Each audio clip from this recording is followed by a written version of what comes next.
Court officer.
Court officer.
Court officer.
Court officer.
Court officer.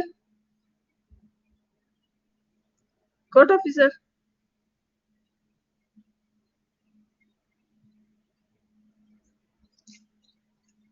Court officer.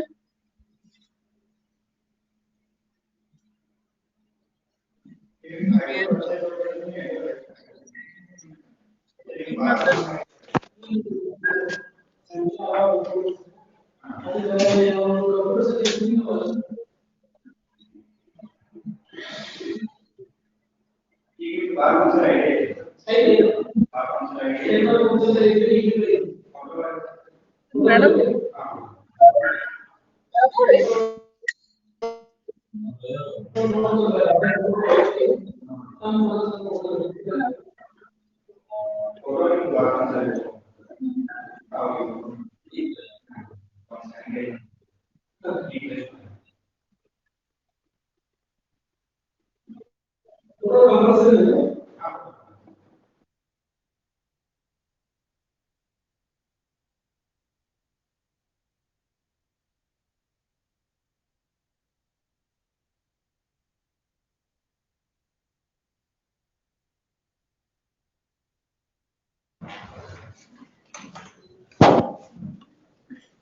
Lordships, kind leave. This is land acquired for railway project, my lords. Give This- all the fresh memos. My lords, I have a mention to make, my lords.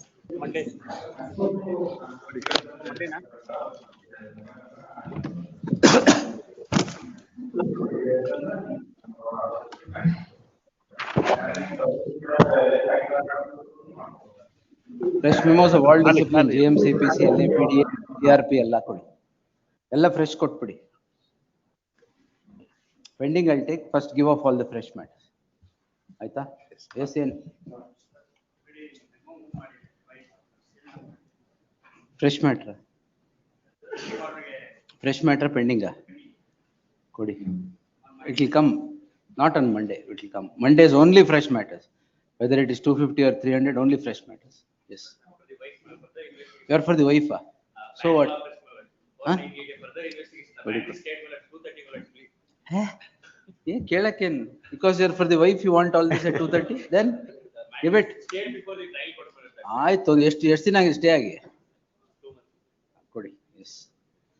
It will come further hearing ಕೊಡಿ. You don't, if that is submission is made, 4 weeks ಬಿಟ್ಟು ಹಾಕ್ತೀನಿ ಕೊಡಿ. It will not on Monday. It will come on Tuesday or Wednesday. Successive petitions will come. My lords, GMCPC pending. ಹೇಳಿ, ನಿಮ್ಮೇ ಹೇಳಿ. My lords, GMCPC pending matter, my lords. Notice is not yet ordered. Matter came. Notice is not yet out. How did it become pending? Matter came before court for fresh matters. Council was not present, my lords. Monday ಕೊಡಿ. Monday according to seniority ಏನ್ ಮೆಮೋಸ್ ಇದೆ ನೋಡ್ಕೊಂಡ್ಬಿಟ್ಟು. My lords, kindly have it on Monday, my lords. It's been 2 months. I have been. How many can I take? Shall I restrict it to 100 on Monday? None of your matters will come. So wait. Yes. My lords, Time is I a am going with request to 10th time ಆದ್ರೂ ಪರವಾಗಿಲ್ಲ. Yes.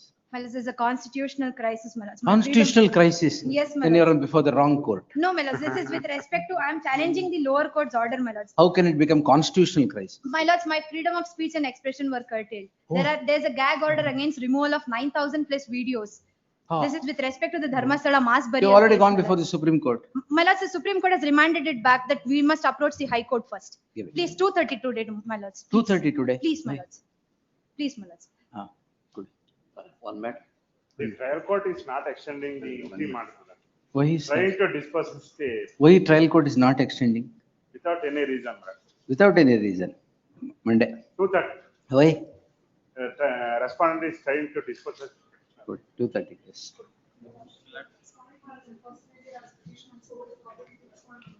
Fresh matter. Well, Monday.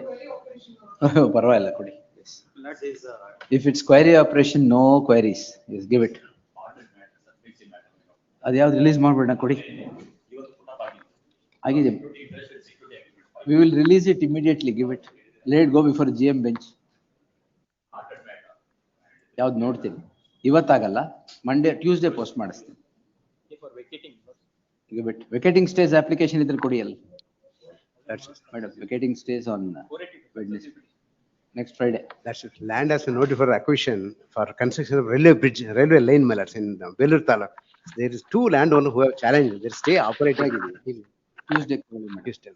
2 matters, sir. But you be there on Tuesday. I'll be We finish. One matter for 2:30, my lord. Why? Reasons is this, my lord. Huh? The fifth respondent, my lord, Huh. he has no right to do any right, my lord. He has This no court right have to any right. passed an order in RFA. He Even has no inspector right to of any the right trial. ಅಂದ್ರೆ ಏನು? Allah, now allowed by the trial court, that has to be challenged before this court, my lord. What is allowed? My lord, the implementing application is allowed, my lord. 1 rule 10. 2:30. No, no.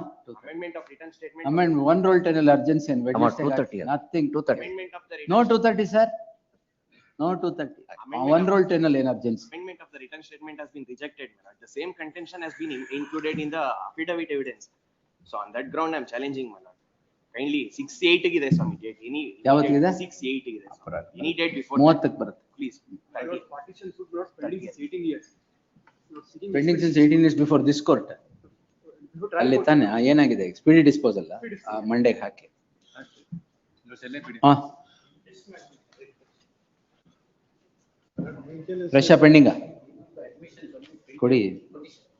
Vacating the stay actually last week Wednesday ಅಂತ ಹೇಳಿ expected and maybe amount ಕೊಟ್ಟಿದ್ದೀರಾ stay ತಗೊಂಡಿದ್ದಾರೆ. ಓ next Wednesday ಬರುತ್ತೆ. Wednesday ಅಂತ ಹೇಳಿದ್ರೆ ವೆಡ್ನೆಸ್ಡೇನೇ ಬರೋದು. ನಿಮ್ಗೆ ಬೇಕಾ ಈ ವೆಡ್ನೆಸ್ಡೇ ಬೇಕಾ ನೆಕ್ಸ್ಟ್ ವೆಡ್ನೆಸ್ಡೇ ಬೇಕಾ? ಈ ವೆಡ್ನೆಸ್ಡೇ ಬೇಕಾ ನೆಕ್ಸ್ಟ್ ವೆಡ್ನೆಸ್ಡೇ ಬೇಕಾ? ಕೊಡಿ.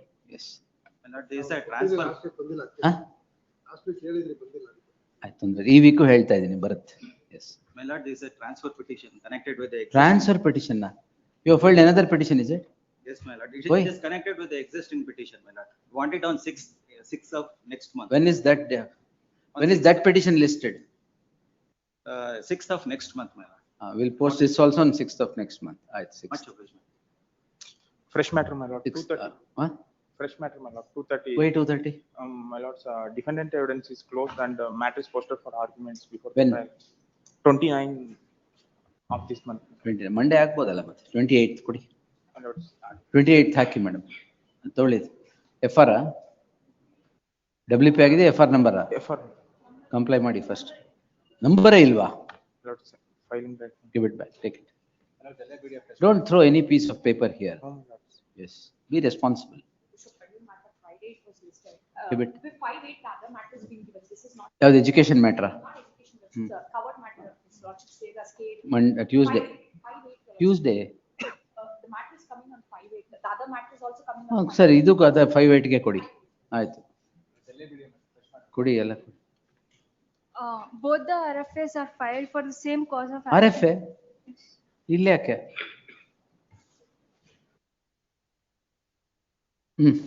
Filed an application for amendment of written statement, madam, which is rejected by the trial court, and the same is accepted, madam, which is filed by the plaintiffs, madam. Next week. Pending fresh sir. Fresh matter. Arguments ke post agide. Otherwise become into. ಯಾವತ್ತು post ಆಗಿದೆ arguments? Date for the next week. Date ಗೊತ್ತಿಲ್ಲ ಅಲ್ಲ, ಕೊಡಿ. Monday or Tuesday. ಅಲ್ಲೇ date ಗೊತ್ತಿಲ್ಲ ನಿಮ್ಗೆ, ಈ date ಯಾಕೆ ಬೇಕು? S. Submission regarding a matter my lords was pleased to take up yesterday. Mr. Srivatsa was appearing, my lords, regarding cross. My lords had pleased to give the date as 4/8 and upon our request, my lords had changed it to 6/8, my lords. Correct. The website is still showing as 4/8. my lords. We'll do it. Please, my lords, I'm obliged. 4/8 ಬಂದ್ರೂ 6/8 ಹಾಕ್ತೀನಿ, don't worry. Please, my lords. Vacating stay ಕೊಡಿ. Kind submission. Memo for withdrawal. Thank you sir, ಕೊಡಿ. Serial number 124. Very good. Seeking We'll liberty begin the to, day with withdrawal, yes. seeking to liberty to approach the FTP court with, to file the. In terms of the memo, madam. Dispose it of the memo. Yes, call the case. For petition. ಏನಿದರಲ್ಲಿ? Kind permission. Kind permission. Not Dharwad bench matter. Dharwad bench 2:30 sir. Serial number. Chief adjournment not so. Adjournment will grant, don't worry. Yes. Wait. I moved the memo, my lord. Why, sir? In para 13, my lord, the writ petition. Oh, this ಇದ್ರದ writ petition dispose ಆಗಿರೋದು. ಅದು ಒಂದು dismiss ಅಂತ ತೋರಿಸ್ಬಿಟ್ಟಿದೆ, ಅದು hello ಆಗ್ಬೇಕಾಗಿತ್ತು ಅಷ್ಟೇ. ಅದೊಂದೇ, ಬೇರೆ ಏನಿಲ್ಲ. ಕಾಸ್ಟ್ ಚೇಂಜ್ ಮಾಡ್ತೀನಿ ಅಂತೇನು ವರಿ ಮಾಡಬೇಕು. May make one submission. Yes, Para sir. 13, page number 12, para 13. It's, your lordship said that that writ petition is filed by the them. Correct petitioners sir, like ಅದನ್ನೇ that. ನೆನ್ನೆ ಕೊಟ್ಟಿದ್ದೀರಲ್ಲ ಅದು. ಹೌದು, ಹೌದು. ಹಾ, ಅದು ನಾವು ನೆನ್ನೆ ಅಂತ. ಕೊಟ್ಟಿದ್ದಿರಲಿದೆ ಮೇಡಮ್, ನೆನ್ನೆ ಒಂದು ಇದು ಕೊಟ್ಟಿದ್ರು. Print. ಹಾ, ಅಲ್ಲಲ್ಲ, ಇವರು ನೆನ್ನೆ ಕೊಟ್ಟಿದ್ದು ಯಾವ್ದು? ನಾವೊಂದು ಕಾಪಿ ಕೊಟ್ಟು ಇದೇನಾ ಕೊಟ್ಟಿದ್ದು? Print out Page, first round of page number litigation. 12. Ah, yes. The petition was disposed on 21st July 2025.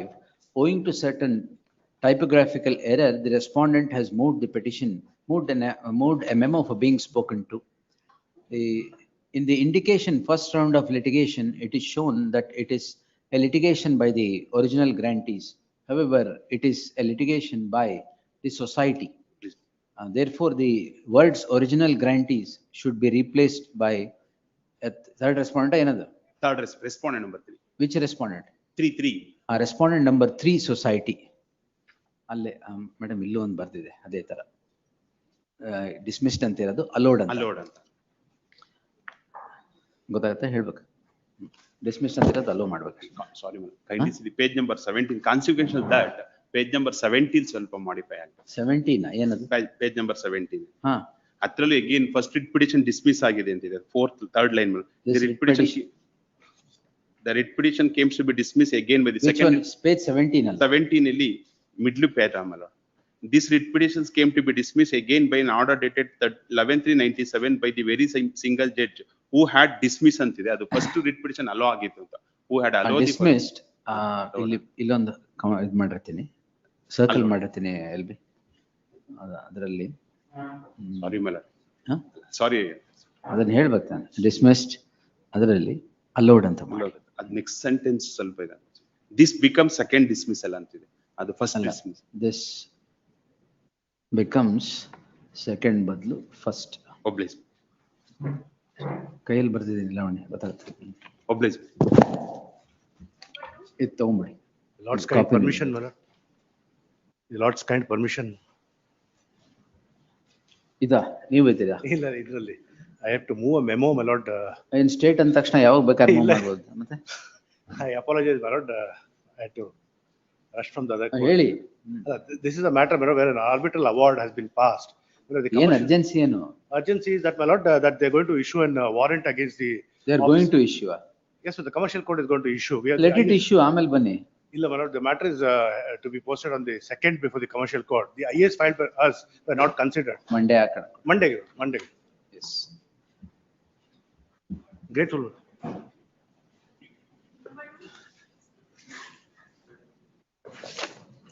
ಇದು ನೋಡ್ is being pass over ಮಾಡಿ.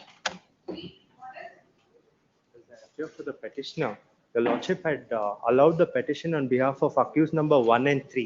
I'm accused number 2, my lords. Accused number 2. The allegations 1 are and 3 ಯಾವುದು? Page 74, my lords, annexure E. Oh, 294. 94, please, my lords. You are accused number? 2, my lords. Complainant ಕೇಳೋದು ಬೇಡವಾ? The petitioner is accused number 2. Quay, the other accused, this court, in terms of its order dated 25th June 2025, had quashed the proceedings. The reasons so rendered, which led to quashment of the proceedings qua other accused, would undoubtedly become applicable to the case of the petitioner, hyphen accused number 2 as well. In that light, further proceedings before the concerned court qua the present petitioner shall remain stayed till the next date of hearing. I have not sought a stay application. Shall remain stayed bitbidi. Therefore, the petitioner shall serve on the counsel who represented the complainant before complainant in writ petition. Page 74 lide madam. In writ petition so and so. List the matter on ಅವ್ರಿಗೆ serve ಮಾಡಿ. Please, madam. List the matter on 7th August. Okay. This case, I filed a memo regarding respondent number 5 notice, sir. ಏನ್ memo? Respondent number 5 ಗೆ dispensation ಕೇಳ್ತಾ ಇದೆ notice. This is respondent number 5 is the bank. Is the R1 to R4. ಅವ್ರಿಗೆ ಹೇಳಿ first. already Represented 1 to 4. I have already filed my objections, sir. Learned counsel for the petitioner files a memo seeking dispensation of issuance of notice to the 5th respondent on the score that it is a bank and no relief is claimed against them. The memo is taken on record. The notice, service of notice is dispensed with at the risk of the petitioner. Interim order idೆಯಾ? ತಮ್ಮ ಇದರಲ್ಲಿ ಒಂದು submission interim order not to stay the further proceedings ಆಗಿರೋದು ಅಲ್ಲಿ trial court order implement ಮಾಡ್ತಾ ಇಲ್ಲ ಅವರು follow ಮಾಡ್ತಾ ಇಲ್ಲ. We'll hear it. ಯಾಕಂದ್ರೆ ನಾವು GST ನೆಕ್ಸ್ಟ್ ವೀಕ್ ಟ್ಯಾಕ್ಸ್ ಮತ್ತೆ list the matter on 30th under the caption hearing on interlocutory applications. Next week ನೀವು ಇಂಟ್ರಿ ಮಾಡೋ ತಗೋಬೇಕಾದ್ರೆ ಎಷ್ಟು ಉತ್ಸಾಹ ಇರುತ್ತೆ ಅದೇ ಹಿಯರ್ ಆಗಕ್ಕೂ ಇರ್ಬೇಕು. Nothing 30th. Yes. Extension of interim order. Interim order subsisting will continue. For the petitioners in this. Non-compliance of office objections. ಅಲ್ಲ, that may be overruled because the Why annexure overruled? F ಇರೋದನ್ನ A ಹಾಕಿ ಅಂತ ಹೇಳಿದ್ದಾರೆ.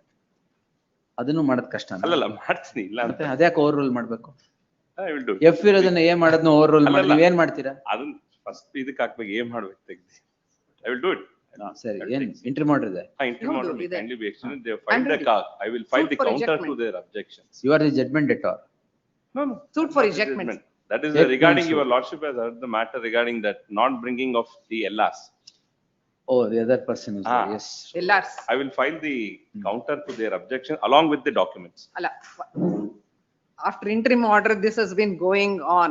When did the interim order come about, madam? 26/6/25. ಹೌದು. ಒಂದು ತಿಂಗಳು ಆಗಿಲ್ಲ, going on in month. ಅಲ್ಲ, ಅಲ್ಲಿ it's stalled proceedings. A decade old. Definitely it will be stalled because of the interim order. ಅಲ್ಲ, decade old. ಅಲ್ಲಿ going on ಅಂದ್ರೆ ನಾ 2 ವರ್ಷ ಆಯ್ತು ಅಲ್ಲಿ interim ಇಲ್ಲಲ್ಲ, ಮಾಡ್ಕೊಟ್ಟು. decade old ejectment suit. That's the only reason. A short date, This whatever. is only month old. ಆಗ್ಬೋದು. List the matter on 6th August as a last chance. ಆಗ್ಬೋದು. Objections, if any, So be, ಅಲ್ಲಿ if any, to be filed by the petitioner to the application so filed. Not to the objection. Our objection. I have filed my counter. objections. He wants to file rejoinder. I don't know Rejoinder. how. Sorry, ಅದೇ rejoinder and in the documents to the same. Learned counsel for the petitioner seeks a week's time to file his rejoinder to the objection so filed by the respondent. Rejoinder, if any, by the next date. It is made clear no further adjournment to be granted on that score or any other score. Yes. Interim order List may the matter on 6th August. Interim order subsisting would continue till the next date of hearing. Great. Office objections and adu barbadi madam. Office objections to be complied with in the meantime. Wait for the respondents. One second. Non-compliance. I paid for the respondents. my lord. Respondent. Lord, in fact, in this case, the delivery warrant has been executed. And the bailiff has given the position, my lord, to the owner. I am for the landowners. There is no representation on behalf of the petitioner. List the matter after 2 weeks. The pendency of this petition will not come in the way of any proceeding before any fora. Obliged. Yes. My lords, I appear for the respondent number 2 and 3. Review petition. This is that novation. My lord, may I make one submission? Yes. Your lordships had partly allowed the application based on the issues already framed by the So there trial is court. one I obfuscating paragraph is what he tried to submit. I understand, my lord. Who My understood? submission may be recorded and your lordships may exercise discretion and dispose or dismiss the petition. My only What is your submission? My submission is that the initial issues that was framed by the trial court covers the issue with respect to novation of the agreement, which is why this honorable court had only partly allowed the writ petition. If your honors, please look, lordship. No, please I am aware why I have passed this order of permitting 2 issues. Now, the senior counsel says, novation of the agreement, the plaintiff's project different from entering into an agreement. There is some. I'll tell you what's the only issue Yes. is. Lord, 7/11/22 is their agreement to sell. 13/3/23 is my agreement to sell. Then they have a supplementary agreement of 16/2/24, which is not captured.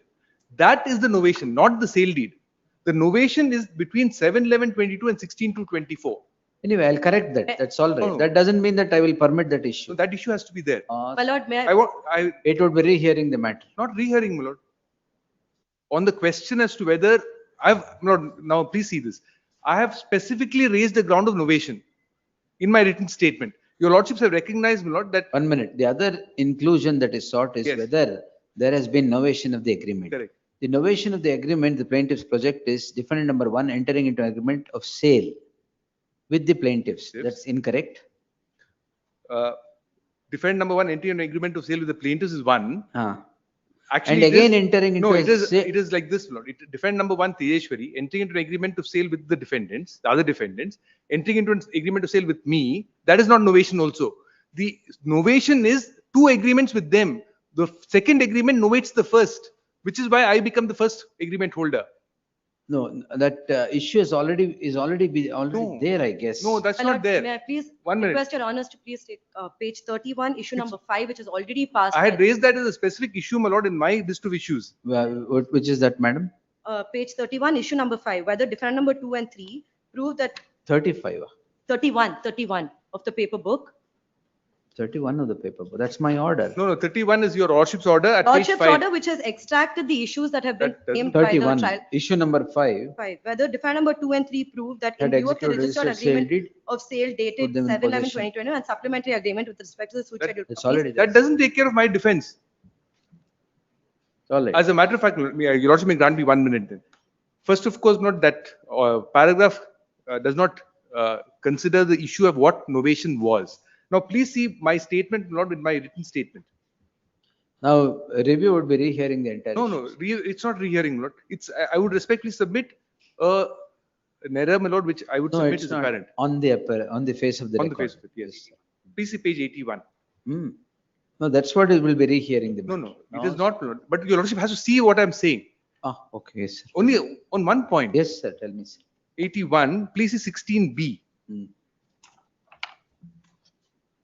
However, in order to defeat the rights of the plaintiff, defendant number 1 has entered into a supplementary agreement on 16/2/24 with defendant number 2 in novation of the earlier agreement dated 7/11/22 by altering the material terms and conditions of the contract by enhancing the sale consideration. Now, this is the issue, my lord, which I have raised.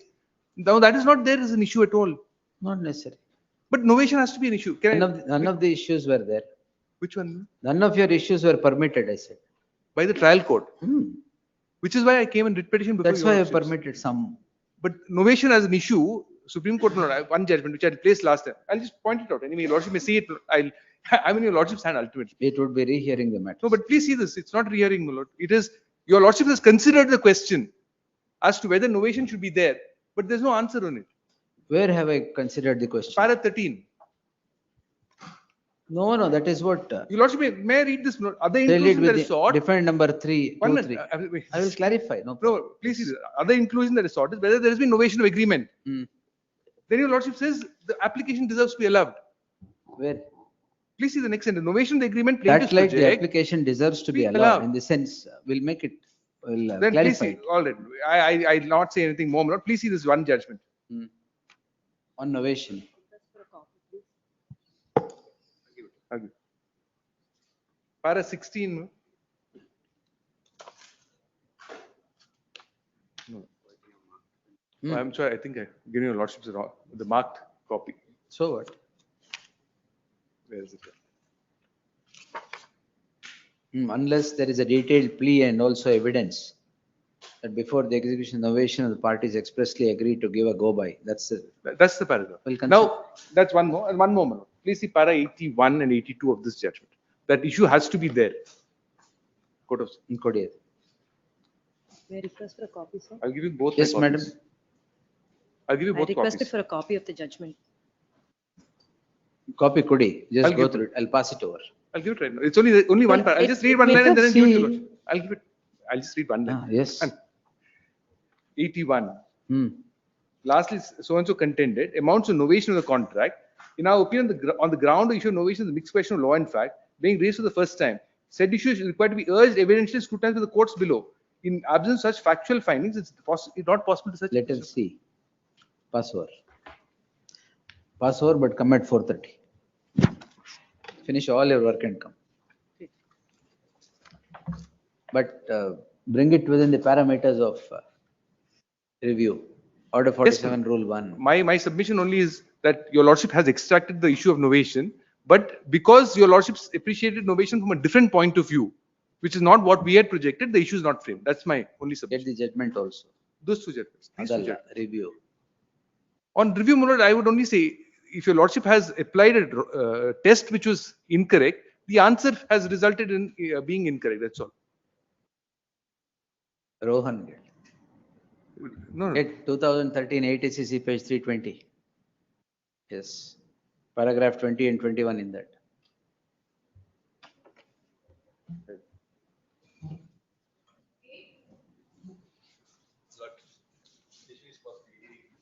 Huh? Speedy? How fast you want? 14 matter. There are two IAs, IA number 11 and 12. Huh. It is pending from 2021. What are those applications for? Applications are under section 8 of Arbitration and Negotiation Act and That is still pending? yes, my lord. 48 hearings adjournments have been given till the date of filing this petition. The petitioner, Half century must be here. half century? The 50 plus adjournments put here. Oh, you mean the court is a good player? Yes, we'll see, yes. The petitioner, the plaintiff is before this court seeking a direction to the concerned court to dispose three applications in IA 11, 12 and 13, which is said to be pending for the last 4 years.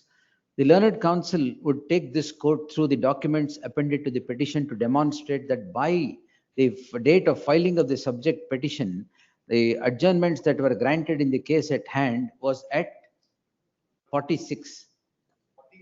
At 48 and further has crossed 50 is his submission. It would be shocking that the concerned court in a case of in the case of vintage of 14 years has kept the IA 11, 12 and 13 pending for the last 4 years. It would on the face of it amount to dereliction of duty on the part of the concerned court. While not observing anything further, I deem it appropriate to direct the concerned court to dispose the application IA 11, 12 and 13 with an outer limit of 15 days from the date of receipt of the copy of the order in accordance with law, ordered accordingly. And after considering the application in the next 50, as observed herein above, the concerned court shall also dispose the suit in accordance with law within an outer limit of 6 months, if not earlier. As the suit itself is today 11 years old.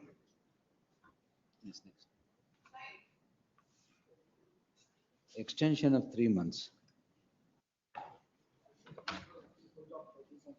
Court in the Bandhi, madam. This court, in terms of its order dated 16th October 2020, a coordinate bench of this court, had directed disposal of the petition, execution petition with an outer limit of 3 months. 9 months, 9 months kotidra. With the outer limit of 9 months. Despite the grant of 9 months, there comes a communication from the concerned court seeking extension for 3 more months. This, Kudbeka, what is the stage? The learned counsel for the petitioner submits that the matter is at the stage of arguments. Therefore, I deem it appropriate to grant the concerned court a period of 1 month from today for disposal of the petition. Any further communication from the court seeking extension of time would be viewed seriously. Ordered accordingly.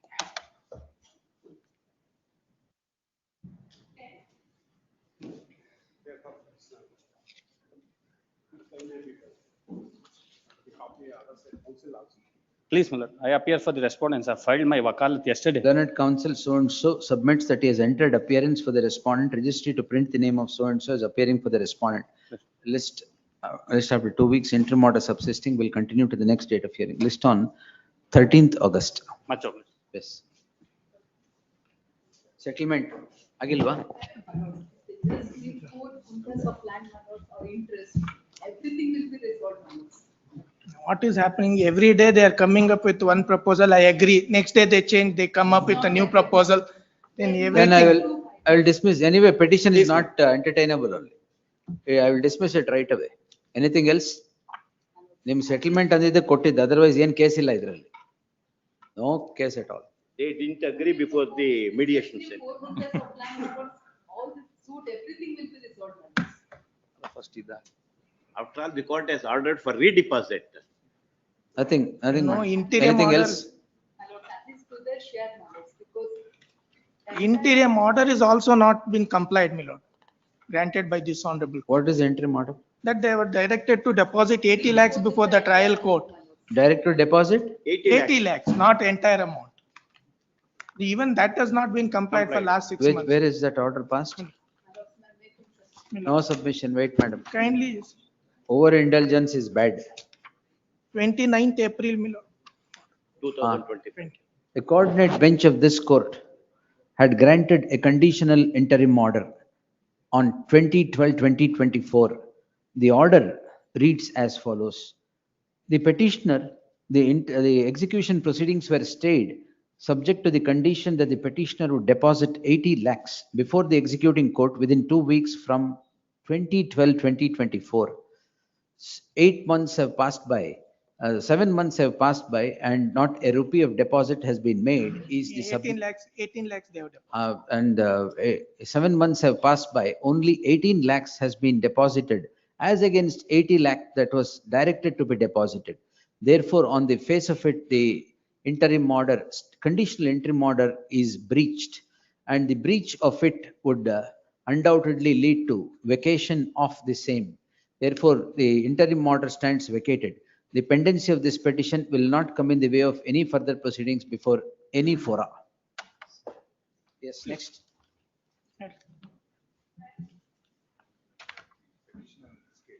Appearing for respondent, my lordship. Learned counsel so and so. I will file, I will undertake to file wakalat, my Yarige? lordship. For respondent number One one. respondent. One Learned counsel so and so undertakes to enter appearance for the respondent registry to print the name of so and so. 13th August till next date, interim order stands extended. Next.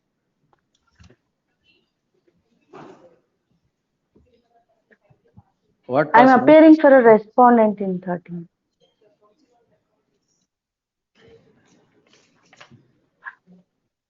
List on 13th at the R1 to R7. I'm only appearing for a respondent, all respondents, my lord. All respondents, all right.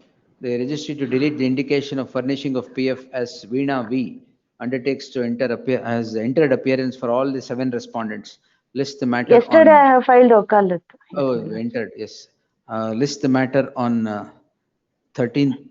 Madam. List the matter on 13th August. Interim order shall continue to the next date. Much obliged. Which one?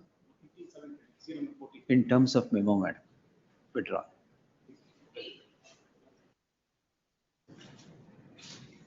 Lords, I will undertake to file Learned wakalat for counsel so and respondent so number 1 and 2. undertakes to enter appearance for the all respondents. 1 and 2 only. 1 and? 1 and 2. 1 and 2. Learned counsel for the petitioner files a memo seeking dispensation of issuance of notice to respondents 3 to 9 dispensed with at the risk of the petitioner. Amele, counsel so and so undertakes to enter appearance for respondents 1 and 2. List the matter on 20th. Interim order subsisting would continue to the next date of hearing.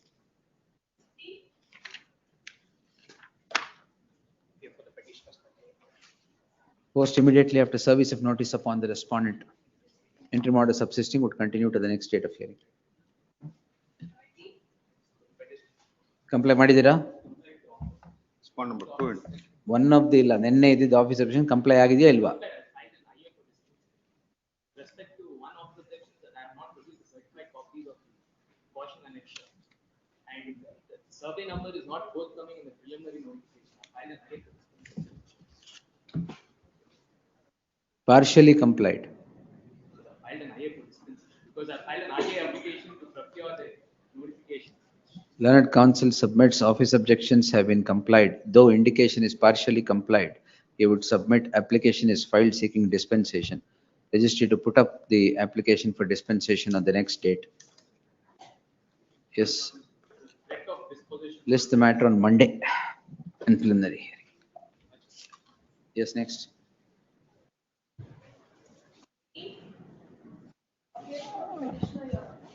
And undertaking to Learned file counsel so and respond so number 2 undertakes only. to, 2 only. 2 only.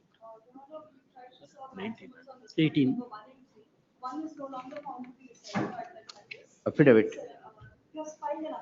Learned counsel so and so undertakes to enter appearance for the second respondent. An affidavit is filed by the petitioner that they are unable to serve the respondent 1 and 3 by way of hand summons. Therefore, issue note emergent notice to respondents 1 and 3 returnable by the 20th. Interim order, yeah? So and so. List on 20th, interim order subsisting will continue till the next date of hearing. Objections, if any, by the second respondent by then. Next. For the respondent number 1. While the objection. Haktira. House of Learned counsel for the respondent seeks 2 weeks' time to file statement of objections. Objections, if any, by the next date. List on 13th. Yes. Interim order, yeah? Yes, next.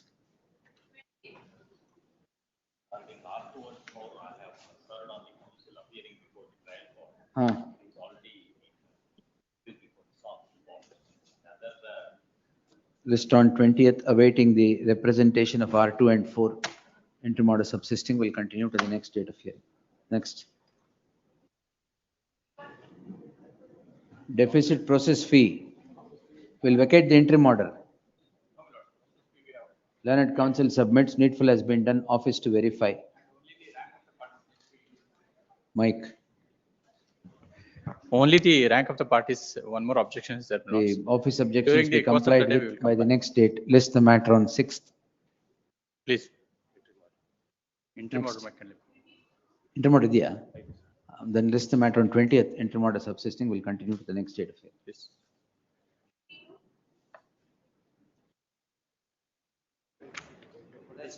I undertake to file wakalat in the first matter notes and I have Learned filed counsel wakalat. Prasanna VR undertakes to enter appearance for the respondent in 22 as he has he has represented the respondent in 22.1. Any date, short date notes. Interim order, yeah. 31st ಗೆ trial court. 6th, list on 6th. But matter is before the trial court on 31st, my lord. 30th ತುಂಬಾ ಇದೆ, I don't know. List on 30th anyway. In preliminary hearing. 20 for the petition, my lord. I sent 3 papers to RPD. Acknowledgement not yet received. Post immediately after. 21st ಗೆ ಅಲ್ವಾ judgment ತೆಗಿದೆ ನಾನು. Any date? 21st ಗ? ಯಾವ 21st of August. August. Yes. List the matter on 13th. Obliged. Yes. Post immediately after service of notice upon the respondents. Undertake to file Oh, wakalat on sorry. behalf of Learned respondent counsel so and so undertakes to enter appearance for the respondent. Registry to print the name of so and so is appearing for the respondent. Like interim order. List on 20th. Interim order continues till then. Yes, Mr. 25, I beg to appear for the respondent. It's a small matter where Small lordships matter. lordships have granted status quo notes. They have suppressed that the trial court has already dismissed their application. Not for in this stage. List the matter on 1st August. First. And preliminary. In the meantime, I'll also file application for. Whatever, yes. Vacating stay application hakadre it will come. It is ready. Course of Then the day, file it. Very Then list the matter on 6th August. I'm obliged. Under the caption hearing on interlocutory applications. Yes, next. As I undertake to file wakalat on behalf of R1 and R2 petitioner. Why is it a special order, madam? GM. Regular bench, my lord, had recused the matter, my lord. Now the regular bench has changed. So list the matter on Monday. My lord, It will come before the regular bench.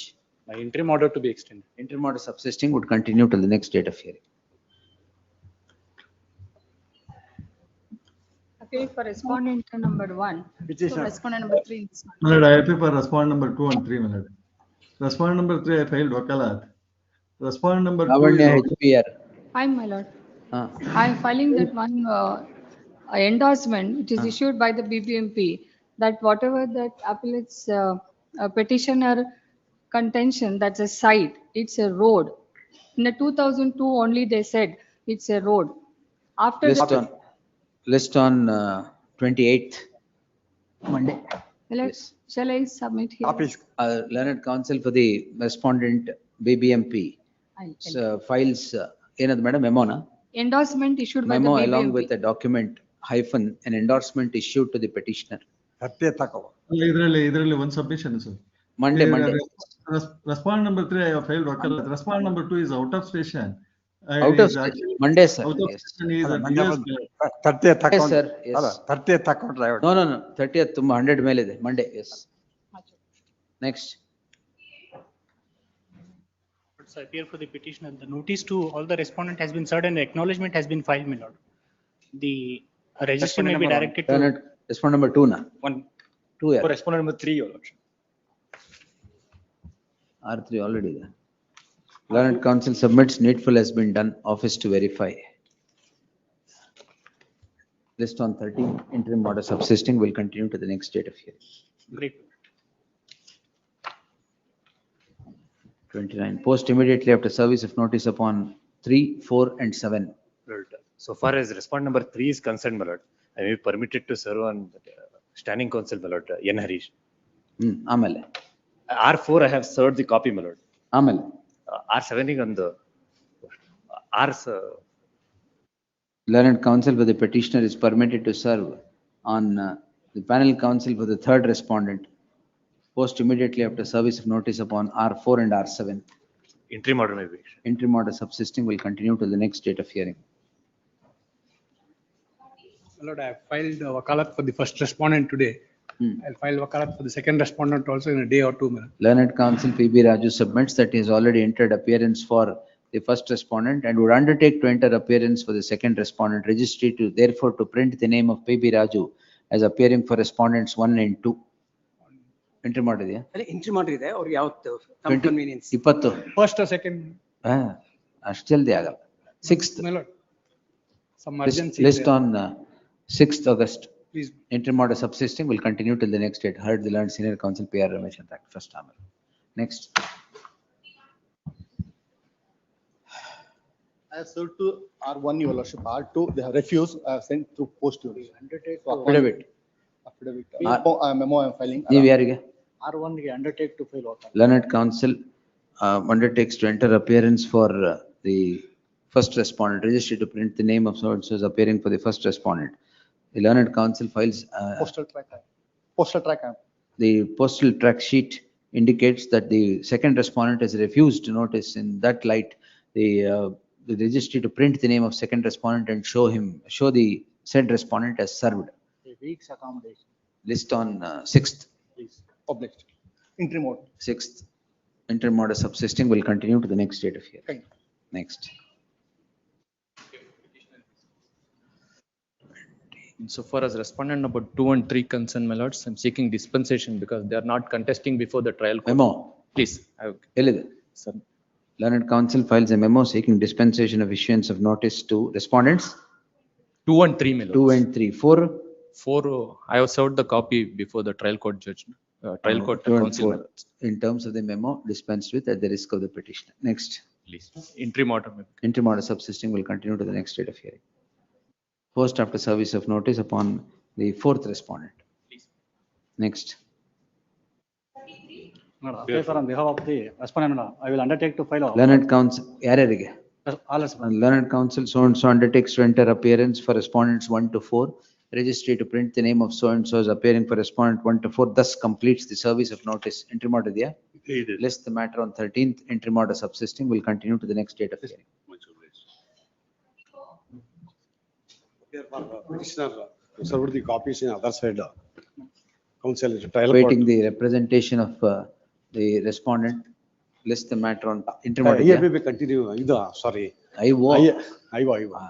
Yes. List the matter on 20th. Interim order subsisting will continue to the next date. IO ಕೊಟ್ಟಿಲ್ಲ. ಕೊಟ್ಟಿಲ್ಲ trial court serve ಮಾಡ್ಬಿಟ್ಟು ಬನ್ನಿ ಅಂತೆ. ಮಾಡಿ ತೊಂದ್ರೆ ಇಲ್ಲ. IO ಕೊಟ್ಟಿಲ್ಲ ಅಂದ್ರೆ ಅದು ಕಂಟಿನ್ಯೂ ಆಗುತ್ತೆ. ಅದು continue. 12 years statement. 12 years. 12 years after lapse of. What is the suit for partition, my lordship. Written statement is amended the order 6 rule 17. Amended the, now is amended the 12 years. 617, let them come. Yes. Awaiting the representation of the respondent, list the matter on 6th August. Yes, next. 36, 35. Appearing for respondent. I appear for the. I appear for the. Serves copy on the council also. ಯಾರಿಗೆ? I appear. One moment, sir. Yes. Impleading application is allowed in a suit for injunction. All right. ನೀವು ಯಾರ್ಯಾರಿಗೆ madam? Respondent number 3, BBMP. BBM. Respondent number Sangamesh is on caveat. Yes. Sir, appear for. appearing for whom, sir? K. Fourth. Gopi. Fourth. Fourth Heard the learned counsel VB Shivkumar and the learned senior counsel Ravi Verma Kumar appearing for the fourth respondent. List on 1st August. Interim order subsisting will continue to the next date of hearing. Much. Next. And this matter appear for respondent number 1 to 3, my lord. Learned counsel so and so The other undertakes to respondents enter are appearance plaintiffs. for respondent 1 to 3. Petitioner cell. Mikorge. 4, 5, Because 6, there 7 are ಇದೆಯಲ್ಲ co- ಅವ್ರು ನಮ್ಮವ್ರೇನೆ for want of Co-plaintiffs. melody I could not ನಮ್ಮವ್ರೇನೆ ಅಂದ್ರೆ memo ಹಾಕಿ ಬೇಡ ಅಂತ. file ಮಾಡಿ. ಯಾವಾಗ? ಈ today itself file entry ಮಾಡಿದ್ಯಾ? ಇದೆ. ಅದು ಮಾಡಿದ್ಮೇಲೆ ಕಂಟಿನ್ಯೂ ಮಾಡೋದು. In this matter, my lord, the Learned respondent counsel so and so undertakes to enter appearance for respondent number 1 to 3. 1 to 3. Yes, counsel ಎಲ್ಲಿದೆ ಮೆಮೊ ಕೊಡಿ. 4, 5, 6. Learned counsel for the petitioner files ಬರೀರಿ. I will give it.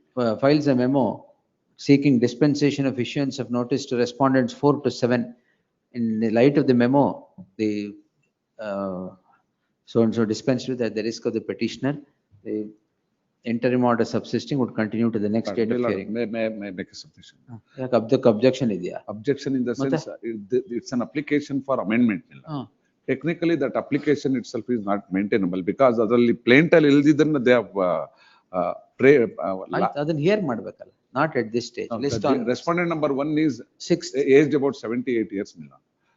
August 6th ವರೆಗೆ ಎಷ್ಟಾಗುತ್ತೆ? 6 days more than 78. All right? Yes. August 6th. Post immediately after service of notice upon the respondent. Your lordship. An affidavit, what affidavit is that? Your lordship, we have attempted to, serve the notice to the trial court advocate who is representing the What have you respondents. filed? Affidavit you have filed? Yes, please, my lords. Actually, we have served the, he signed and he then striked out the receiving this thing. The learned counsel for the petitioner has filed an affidavit. And of thereafter we attempts have, being made to serve on the counsel representing the respondent. In awaiting his appearance, list the matter on 20th. Interim order subsisting will continue to the next date of hearing. Please. Next.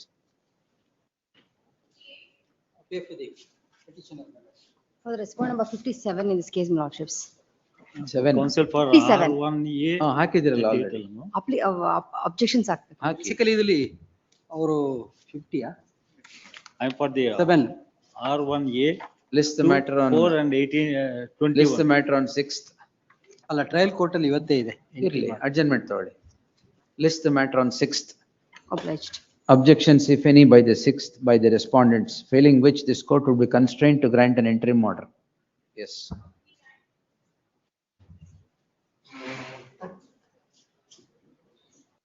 It's a matter where the maintainability of this writ itself is questioned, my lords. Territorial jurisdiction, they don't approach the lower court, don't file Well, any take it application. on preliminary hearing on Monday. List on 28th in preliminary hearing. Yes. Interim order. Interim order ಇದೆಯಾ? ಅದು Monday ಬಂದಿತ್ತು, Wednesday ಅಂತ ಹೇಳುವಾಗ they told till Friday, 4 days it may exist ಅಂತ ಹೇಳಿದ್ರು. Interim orders. Because ಇವತ್ತು vacate ಮಾಡೋಣ. ಅಲ್ಲ, ಹಿಯರ್ ಮಾಡಿದ್ರೆ ತಾವ್ ವೆಕೆಟ್ ಮಾಡ್ತಿರೋ ಅಥವಾ ಅಲೋ ಮಾಡ್ತಿರೋ ಏನೋ ಅಂತ Section 21, my lords. List on Monday in preliminary hearing. and interim order may. Interim order subsisting would continue to the next date of hearing. Yes.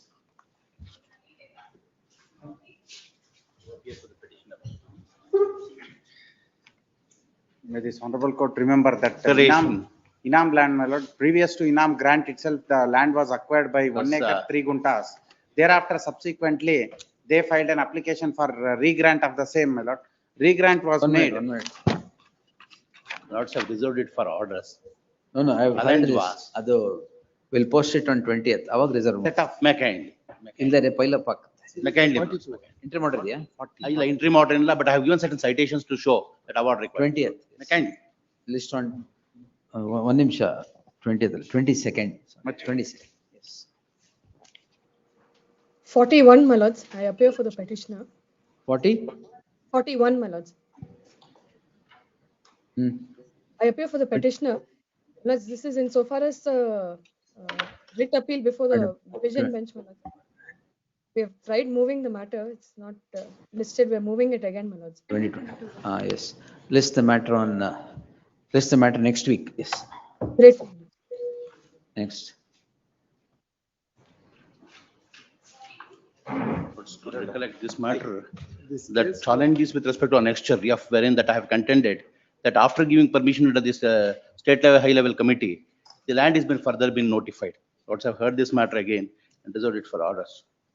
ಇನ್ನು ರಿಸರ್ವ್ ಆಗಿಲ್ಲ. Kindly, Lords. I think on the last, it requires hearing, Lords, kindly. 22nd. Kindly. Next. ಅವತ್ತೆರಡು reserve ಮಾಡ್ತೀವಿ. Kindly, Lords, kindly.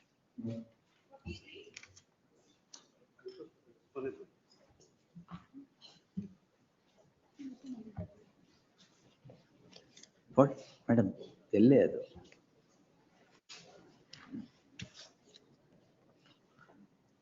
There is no representation by of the petitioner list after 4 weeks. The pendency of the writ Pendency of this petition will not come in the way of further proceedings before any fora.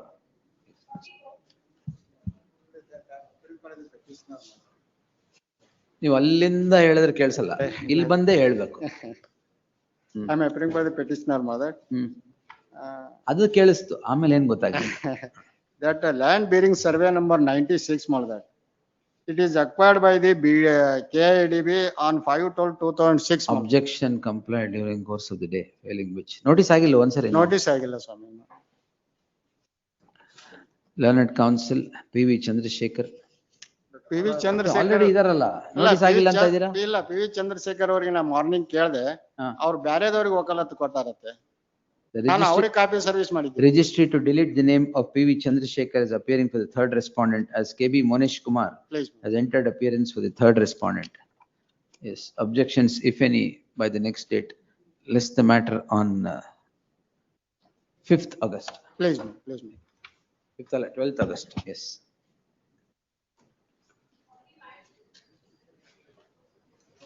Lord, I appear for respondent KDB. Lord, on the last date of hearing, my learned friend had made a submission that if the developed land is allotted, they will give up the challenge for the acquisition. Lords, on the last occasion, I had given my lords a representation which was submitted to the KDB. Lordship had directed me to serve a copy, my lords, on my learned friend. Lord, I had a word with the SLAO. My instructions are, my lord, in OS there is an interim order restraining the SLAO from disbursing the compensation. This allotment would give in view of the compensation, my lord. We have identified a land. We'll file an affidavit subject to outcome of OS, will allot the land, my lord. Learned counsel for the respondent board seeks a week's time to file an affidavit to the representation so submitted by the petitioner that he would give up the claim of acquisition if alternate land is allotted to him. Lords, as described in the representation, because I have specified allotted to him as contended in the representation. The affidavit be filed by the next date, list on 5th August. interim order mechanism. It's 12th August. Interim order subsisting will continue to the next date of hearing. Yes, next. Great. We have respondent number 1, decree holder, my lords. In this, I have filed an application to withdraw the amount which was deposited pursuant to the interim order of your lordships, my lords. ಅಲ್ಲ ಏನಾಗಿದೆ ಅಂದ್ರೆ action ಪರ್ಚೇಸರ್ಗೆ ದುಡ್ಡು ಕೊಟ್ಬಿಟ್ಟಿದ್ದಾರೆ. ನಮಗ್ ದುಡ್ಡು withdraw ಮಾಡಕ್ಕೆ permission it has come up. But let him come. List the matter on il pass over ಮಾಡ್ತಾರೆ. ಬರ್ರಿ pass over. Here for Mr. Vachan Malats, he has requested the matter be taken up on Monday or Tuesday. He's held up in the other court. That's his difficulty. Is pertaining to 29th. 29th. Please. List on 20. Grateful. ಇದೇನಿದೆ IA ಎಲ್ಲ? The IA 1 of 2024 will be heard along with the main matter. Post the matter on 29th in preliminary hearing. Grateful. Both 47, 47.1. Keshav Narayan committee. Mattೇನು? It's a land law. We'll point out. Yes. Respondent Malada, kindly. Week's time allowed to file my objection. Learned counsel for the respondent seeks a week's time to file statement of objections. 13th, objections if any by then. Interim order continues till the next date. Interim order Ilva? That also continues. Yes. List on 13th. Please, no IO. ಅದು next date ಅಲ್ಲಿ ಅವ್ರು insist ಮಾಡ್ತಾ ಇದ್ದಾರೆ evidence ಮಾಡಿ ಅಂತ ಅದು ಸ್ವಲ್ಪ Next date ಯಾವತ್ತು? ಅಲ್ಲ ಇವತ್ತಿದೆ ಸ್ವಾಮಿ ಆಲ್ರೆಡಿ ಇವತ್ತಿದೆ. ಅರ್ಜೆಂಟ್ ಆಗಿದೆ. 13 ಆದ್ಮೇಲೆ ಡೇಟ್ ತಗೊಳ್ಳಿ. ಇನ್ಸಿಸ್ಟ್ ಮಾಡಬೇಡಿ, ಇಲ್ಲ ಸ್ಟೇ ಮಾಡ್ಬಿಡ್ತೀನಿ. ಇವತ್ತು ಅರ್ಜೆಂಟ್ ಆಗಿದೆ ಅಂತ ಹೇಳ್ತಾವ್ರೆ. ಹಾ, ಸರಿ. ಇವತ್ತೇ ಇದ್ದಿದ್ದು. ಅವ್ರು ಇನ್ಸಿಸ್ಟ್ ಮಾಡದೇ ಇದ್ರೆ ಸಾಕು ಸ್ವಾಮಿ, I will not press for interview. ಅಲ್ಲ ಏನ್ ಮಾಡಲ್ಲ. ಬಿಫೋರ್ ಕಮೆನ್ಸ್ಮೆಂಟ್ ಮೆಲಡ್ ನೀವು ಬೇರೆ ಏನು ಇನ್ಸಿಸ್ಟ್ ಮಾಡಬೇಡಿ, ಅವ್ರೇನ್ ಮಾಡಲ್ಲ. ಬಿಫೋರ್ ಕಮೆನ್ಸ್ಮೆಂಟ್ ಎವಿಡೆನ್ಸ್ ಮೆಲಡ್ ಅಪ್ಲಿಕೇಶನ್ ಆರ್ಡರ್ ಆಯ್ತಾಯ್ತು. 26 rule 9 is not maintainable. That's why ಮೆಲಡ್. ಇನ್ ILR ಎವಿಡೆನ್ಸ್ ಆಗಿಲ್ವಾ ಇನ್ನು ಆಗಿಲ್ಲ. ಅಷ್ಟೇನಾ ಇಶ್ಯೂ? ಹೌದು. ಅಲ್ಲ, ದಿ ಓನ್ಲಿ ಇಶ್ಯೂ ಇಸ್ ಇಲ್ಲೇ ಇದೆ ಸ್ವಾಮಿ ರೀಸನ್ಸ್ ಅಲ್ಲಿ. List the matter on 6th August. Please please ಅದು ನಿಮ್ಮ ಅಬ್ಜೆಕ್ಷನ್ ಯಾಕೆ ಬೇಕು? ಅದು ಮುಗಿಸೋಣ. 6th August and preliminary hearing. Please. ಯಾವ್ದು serial number? 48. 48 is it? My lords, appearing for petitioner, Hmm. praise for the time, my lords. Praise for the time, no Yeah. grants for the time. Actually, my senior is out of the town. We have informed the other council as No well. problem. What is the matter? You have not read the file? No, my lords. Or you don't read the files? We do. Huh? It is the WP matter, writ petition matter. Oh, WP ಆದ್ರೆ ಓದಬಾರ್ದು ಅಂತ ಇದೆಯಾ? Nothing else. Heard the learned counsel appearing for the petitioner. The learned counsel seeks a week's time on the score that the arguing counsel is out of station. List the matter finally on 6th. In the event no submissions are made, the interim order would stand automatically Pramod, vacated. my lords. Subject to the aforesaid, interim order stands extended till the next date of hearing. Much obliged. Appear for 50? the respondents. Spoorthi? Yes. ಪೂರ್ತಿ ಈ ಕಡೆ ಇದ್ದೀರಾ? Private matter. Private. IA number 9 was filed by the one of a shareholder, that is the son, contending that a mother has died and it has to be apportioned equally among all. FDP stay ಕೇಳಿದ್ದೀರಾ? FDP 2014 ದು. Suit is of the year 1991. Yes. 36 years. Anything else, sir? ಏನ್ ಯಾಕೆ stay ಕೇಳ್ತಾ ಇದ್ದೀರಾ? Stay ಕೇಳ್ತಾರೆ. It is apportioned, means we sought for apportionment, that they, against that they filed an application IA number 10 contending that it was willed away for the two daughters itself. Let the court pass some order. Yes. Yes, we will not stall this. Yes, ma'am. Dismissed. Parts Spurti. Yes. We'll reserve liberty in case you want, you can challenge later. That may be in the operating. ಹಂಗಾರೆ withdraw ಮಾಡ್ಬಿಡಿ ಅಷ್ಟೇ. The learned counsel appearing for the petitioner of arguing. Not withdrawing. We can't withdraw because party is very. ಆಯ್ತು, ತೊಂದ್ರೆ ಇಲ್ಲ, ಬೇಡ. Dismissed with that, Gangadharappa sir, dismissed with that liberty. ಮತ್ತೆ ಇನ್ನ another 35 years ಆಗ್ತದೆ. ಮತ್ತೆ ನಾವೇನ್ ಮಾಡಕ್ಕಾಗತ್ತೆ? Another 35 years we have already spent. We'll dismiss it anyway. That's enough. Lord, one submission, I'm sorry, my lord, 46. 46. I couldn't. Sorry, sir, you can't barge in like that. You are not there. Pass over ಆಗಿದೆ.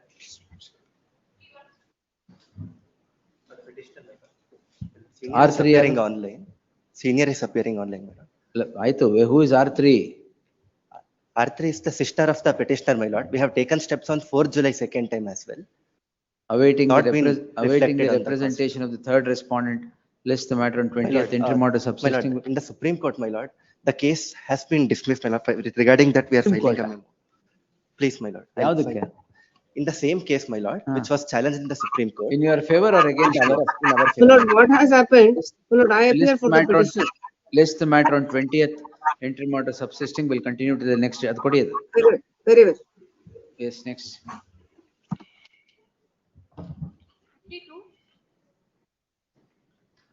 Madam ತಗೊಳ್ಳಿ ಇದು. ಅಲ್ಲೇ ಇಟ್ಬಿಡಿ ಅದು. 52. ಹ? ಇಲ್ಲ, ಯಾಕೆ? 51 ಈಗ ಆಗಿದ್ದು. 52 ಪಾಸ್ ಓವರ್ ಏನ್ ಬೇಡ. No representation, list after 2 weeks. Next. Sagar. It's for the petitioner. My lord, suit my lord says for partition. My lord, suit my lord is instituted on 22/4/2024. My lord, the impleading applicant, my lord, a registered sale deed, my lord, is executed in favor of the impleading applicant, my lord, on 6/6/2024. He makes an impleading application, my lord, that impleading application is allowed. The sale, my lord, to the impleading applicant is subsequent to the institution of the suit. Now, the ground that is made out, my lords, in the in the affidavit, my lord, supporting the application, it is contended that, my lord, that neither the plaintiff nor, my lords, the defendant are the, my lords, related to, my lords, one Srimati. Yes, sir. Order one rule ten yaar hakiddu? Neevu. Yes, madam. Why? Point number 2. Why? Before filing of the suit, there was a registered agreement and registered GPA which were coupled with interest. And so. Partition suit, huh? Partition suit. Before the institution of the Before suit. institution of the suit, madam, that document now in place. Now, On your lordship, 24 I'm going to see, my lords. suit was filed on 4/4/2024. Registered GPA and registered agreement were on 25/3/2024. Now this, my contention is, the respondent number 2 is the bona fide purchaser. Either the plaintiff or the respondent number 1, defendant number 1 are in no way concerned to this suit item number 4. This property is also included as a property in Yes, madam. partition. Item number 4 of the suit schedule properties. And like they are claiming right under Lakamma as per the will executed, stated to be executed in the year 1988 in favor of their father. And at one stage they are contending that. Adella alli one rule ten ashte. No, my lords, this is a suit for partition. Now, his case is that, my lords, that we are not, my lords, are the stepchildren, my lords, of Srimati Lakamma. My lords, in my case, my lords, his cause of action, my lords, cannot be prosecuted. You are the plaintiff. I am the plaintiff. The defendant, my lords, opposes the suit. My lords, Who files the application order one rule a 10? stranger, my lords, a stranger. Stranger. He is not a family member. He is not a family member. None of the family members, my lords, have No, no. executed. Has he purchased the property that is subject matter in the suit schedule property? Suit schedule property item number 4 yardo. Item number 4, my lords, my lords, during the lifetime of Lakamma, my lords, it was her property. During her lifetime, my lords, she executes, my lords, registered, unregistered will, my lords, in favor of father of the plaintiff. All right. She, my lords, passes away. So what is this? Now, the impleading applicant, my lords, contends that he has purchased, my lords, property from class 2 heirs of Srimati Lakamma. He contends that, my lords, that Who is she in is not her stepmother. He is in possession of the property. Possession, my lords, nobody is, it is a vacant land, my lords. We are. ಆಯ್ತು ಅವ್ರ ಹೆಸರಲ್ಲಿ ಇದೆಯಾ ಇಲ್ವಾ? No. Then? It is vacant land, my lords. Revenue documents are standing in the name of the respondent number 2. That, my lords, we have Prior to challenged. that, Let's in the name of my vendors. My lords, we have challenged that, and that with regard to revenue entries, my lords, there is a stay. ಎಲ್ಲಿ ಇದ್ರಲ್ಲ? ಅಲ್ಲ, ಇದು revenue sir, pertaining yes. to. List the matter on 13th August. Yes. Next. 54.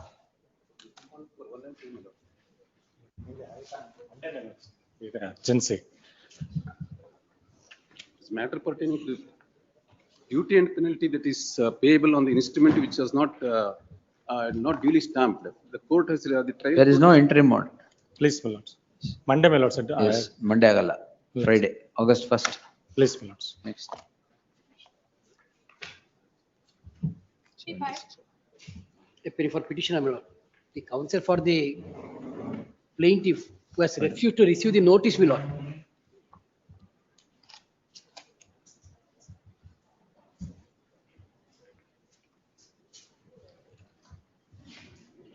Your lordship Yes, directed me to serve the notice to the counsel who is appearing for plaintiff in the trial court. He has Madilva. refused to receive the notice, my lord. Where is the affidavit? I filed an affidavit. Learned counsel of the Name- petitioner has filed an affidavit that the counsel for the respondent has refused to receive notice. Therefore, emergent notice to the respondent. What have you sought? Injunction, my lord. The trial court has granted injunction. In the MA, it has been reversed. Status quo where the property be maintained till the next date of hearing. Yes, Much- next. 56. Vacating stay. List on 30th. 56. List on 30th. Nimde. Your lordship, this is a matter wherein last time your lordship had said that no further adjournment interim order was ಅದು stand ಹೇಳ್ಬಿಟ್ಟಿದೀನಾ? vacated. Your lordship. I want adjournment today. Please, Yes. Hmm. I filed my rejoinder. my lords. Oh, this matter. Yes. yes, please, your lordship. This is only whether order 39(1) and 2 orders passed, whether even a writ could be maintainable because they have to go to the MFA court. Kindly see my prayer in the writ petition, madam. Your lordship, what they state is, your lordship, that application arbitration clause, section 8, that would have to be heard first. ಅದೆಲ್ಲ ಅಲ್ಲೇ ಕೇಳ್ತಾರೆ. Yes, that is a matter that they Everything have to before the raise there. appellate That's court. all, your lordship. That is all. I filed my rejoinder. Kindly. No problem. I will peruse direct the appellate court to consider all your submissions Please. because writ petition without going there is not meant exceptional circumstance. Only contention was my arbitration application has to be considered first, but by the virtue of the, as I mentioned earlier, by the virtue of the MFA order, the parties are already before arbitration. In my rejoinder. Where is the MFA order? MFA my lords, in my rejoinder page. MFA order is with Page number respect to. 33. One moment. In my rejoinder my lords. Page number 33. MFA order. 20th June 2025. Please. Adರಲ್ಲಿ, Before that, my lords. parties are before the arbitrator now. Before that, my lords, may I invite my lords to Annexure T, page 30. That's the memo filed by the respondents, that is Tuberali Foundation Trust, which they claim that the said So this- school is managed Before the commercial court. before the MFA court. ಅಲ್ಲ ಅದಾಯ್ತು ಈಗ presently. OS, original. OS. Commercial. Hmm. Page number 30, they themselves had filed a Monthly. memo. Please, Your Lordship. 8, let the court first consider application 8, filed in section 8. The parties are not the same. If there is already an MFA order, both of you are before the A arbitrator. petition is also filed, my lords. Your Lordship, That what is- they have suppressed, just pass it on. Suppress what? There is a subsequent injunction. The injunction order is in my favor. So they move the court subsequently and seek an injunction. In that, there is a clear finding that they do not have any documents in their favor. Injunctions granted in my favor. They do not produce that before your lordship because that is an order they cannot come before your lordship with. That is suppressed. With respect to MFA, that is a fee sharing dispute. That is all. And in that MFA also, the So this is parties. squabble in the institution. Institution fee sharing agreement only is with the dispute in that arbitration. Party also is slightly different, which is where we have sought for an injunction because they are trying to affect our running of our school. They have brought in goons, at least 70 to 80 EDSS persons were brought in, even conducting the school activities so difficult. That is why the injunction was sought. Moment this injunction was granted, they Intention is have granted in your favor. granted in my favor. Now what they are trying to say is order 39(1) and 2 could not have been heard because my section 8 was pending. Rightly or wrongly, that would also have to be contested before the MFA court. That cannot be urged here. And if so, there is a subsequent order which they have passed, which the lower court has passed, which they have not produced before your lordship, wherein subsequent order says you do not have any documents in your favor. You have not been able to establish your rights over the property and therefore injunction cannot be granted. Therefore, they only want to rely on this. Your lordship, ultimately, whether section 8 should have been heard before order 31 rule and 39 is a matter that would have to be heard before the MFA court, not here. Because the order is already passed. MFA court. They would have to file MFA and there they can raise this issue whether this order could have been passed or not. I understand that they are trying to rely on Supreme Court judgments that say or 8 should have been heard first, but that is also an issue that they have to argue there, not before the writ court. My lords, page number 105 of my rejoinder. 105. 105.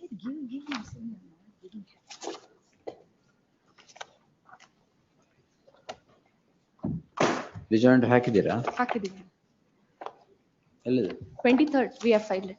ಇದೆಯಾ madam ನೋಡಿ. ಇಲ್ಲ. ಕೊಡಿ. Give the copy. You give your copy, no problem. ಓದ್ಬೇಕಲ್ಲ ನೀವು ಕೊಡಿ. ಆ file ಅಲ್ಲಿ ಇದೆ. I'll pass this. ತೊಗೊಳ್ಳಿ. Give the source. Memo is everything. 105. 5. But students ತೊಂದರೆ ಆಗಬಾರ್ದು. That's the only concern. I have Either produced I the will drive it documents any for regarding students that ತೊಂದರೆ also, ಆಗ್ತಾ my ಇದೆ. lords. 105 ಹೇಳಿ. 105. If I may read, my lords. Yes. Prayer number 3. ಹಾ. That is the prayer which they have sought in the claim petition before the arbitration. AC number 309 of 2025. All right. To grant an order of permanent injunction restraining the respondents, that is the petitioner herein, their agents, servants, or any other persons claiming through or under them from interfering with the claimant's peaceful possession and enjoyment of the suit schedule property or dispossessing the Oh, claimant. this is prayer before the arbitrator. Yes, they have the same prayer before the arbitration. And we have a date, 29, we have the date for arbitration. We'll have to file our objections to that. Yes, madam. Can I pass on, please? ಕೊಡಿ. There is also details. Hmm. Where is this? Pass this on. Your Lordship may kindly see page 3, Of this? please. Yes. Hmm. Kindly see this party that is before your Lordship. Yes. This is the subsequent suit filed. Your Lordship may kindly see No, the subsequent to the MFA? subsequent to all of it. This What- most recent. No, when was this filed? This was filed in June. When, June? What is the date of This suit? was 5th June and the order, your Lordship, MFA order is 25th June, 20th June, my lord. 20th June. Your Lordship may kindly see this order. This is at page 60, your Lordship. Hmm. Now, what's the problem in going before the arbitrator? Arbitrator is going on, that is only a fee sharing dispute. Your Lordship, fee share, But why did you seek so many prayers before the arbitrator? your Lordship, that, Come to page 105. It is only a fee sharing dispute. Look at the prayers that are sought: permanent injunction restraining the respondent's age and servants from interfering. Why is that? that fee sharing dispute is between the trust. Maybe I'm if not- it is a fee sharing dispute, who institutes this? Your Lordship, that is the point. I'm not the one who has gone before the injunction court. This is the principle of Injunction the court school. Allah. The arbitration. Arbitration, that they are trying to say the trust has the fee sharing dispute. Hmm. Kindly see who is the plaintiff in the suit before your Lordship. That is different. That is the school represented by the Now, in principal. the MFA where Justice Ponacha referred That the is matter, not the school and the principal. who are the parties there? The parties there are the Turbalil Trust Hmm. that has the fee sharing agreement Correct. and the society. So Now- pursuant to that, you are before the arbitrator, this Tuberali Foundation. Arbitrator, yes, All right. yes. It is so, you are the claimant before the arbitrator. Now, the claimant seeks so many prayers with regard to injuncting the respondents even from Kindly entering. see who the petitioner, the plaintiff is. It is not this trust. My lords. Which plaintiff before the civil court? Plaintiff Now, before the in civil this- court, please. Who is the plaintiff here? Plaintiff is represented by the principal, that is the school. So inter se, the society and the school will have to decide. It is not the problem here. Now, what has happened is the principal has gone only with respect to the persons who are troubling. Kindly see page 61. Kindly see page 61, Of the objections? please. Ah. Memo along with documents that's Yes, filed. Your Lordship. 61. 61 is this latest order passed in 3935 Hmm. at para 14. Hmm. This is the order that they've come before is the order that was passed prior. Now, this is the subsequent order. After a minute scrutiny of the material and records, it's material to note that the defendants arraigned in the above suit are claiming to be administrative staff of the trust, but the plaintiff has contended that the defendants are unconnected with the functioning of the school. Meanwhile, it is noted that plaintiff society itself has admitted OS 3563 was instituted by defendant number 1 claiming to be the principal of the school, run in the suit premises, and D3 has lodged a complaint in crime 168 of 2025 in connection with the affairs of the school. Defendants have produced the copies of ID so and so, so and so. Lordship may kindly see page 63, internal page 23. The relevant portion starts at line 4. However, it is pertinent to note that in the present suit, plaintiff has categorically pleaded that the fee sharing has been terminated and plaintiff society has re-entered the suit premises, but surprisingly, no specific details and material particulars of the termination of the fee sharing agreement are forthcoming from What the is records. this writ appeal 740 of 2025? That was again filed by them, Your Lordship. Your Lordship, at every stage when there is an order, an appeal is gone to. Again, MFA they've gone to. Even in that order passed by Justice Ponacha, what they had pleaded that until such time that they go before the arbitration, recognize that I can run the school, which was not granted. Therefore, these are different ways to come before to enter the premises to run the school. The dispute can go on as to who has to run the school, arbitration can figure out. But till such time, the principal has sought that allow me to run the place since parents have a problem, children have a problem, so they are trying to run the school without difficulty. Continuously, we have had problems with people coming into the school. Your Lordship, I shall just continue this portion. Photographs relied on by the plaintiff do not establish school as being run by the society. This is an observation. So the court goes by the photographs. No. All the documents, Your Lordship, might I go 2 lines before? There are no materials to show that the following termination of the agreement, plaintiff has admitted the students the name of the society and has been running the school independently. Not an iota of a document has there. Might I also show, Your Lordship, this is not the one. The where they have, no, no, no. Where we show we are running the school, the details of the fees. Where is it? Give them. This is filed already. Your lordship, statement of objections. This is not the memo of documents. Statement of objections also here, Please, yes. lordship may kindly see the last few pages. Hmm. Annexure R1. Hmm. Your lordship may kindly see this at page 100. Professional tax returns being paid by that foundation. The previous page R10, transactions with ESIC, those are being paid by the trust. Please, now your lordship may kindly see in their writ petition itself, the first thing that they state is they had terminated in 2001, 2002. One document to show from 2001 to 2025, if they had already terminated and nobody is in, they would have been collecting the fees, they would have been paying the ESIC, they would have been paying the tax, not one document. Therefore, when there was not one document produced before the lower court, they denied them an injunction. Therefore, now they're trying to state that, no, our arbitration is pending. Your lordship, also Supreme Court is very clear. Injunction can be continued. You can move the civil court if there are different parties, but it is arising out of a similar transaction. Now, your lordship may kindly on defendant number 3 is not part of the arbitration. Here also, your lordship may kindly see, I have Defendant number 3, who's defendant number 3? Defendant number 3 is part of the school, who is the estate manager who is running the school. None of them are part of the arbitration. Here is the issue of whether the day-to-day activities of the school. Trust is running the institution. Trust is running the institution. Please. You are a part of the trust. No, no, no. Then you are independent of the trust. The school run by the principal is separate entity as a.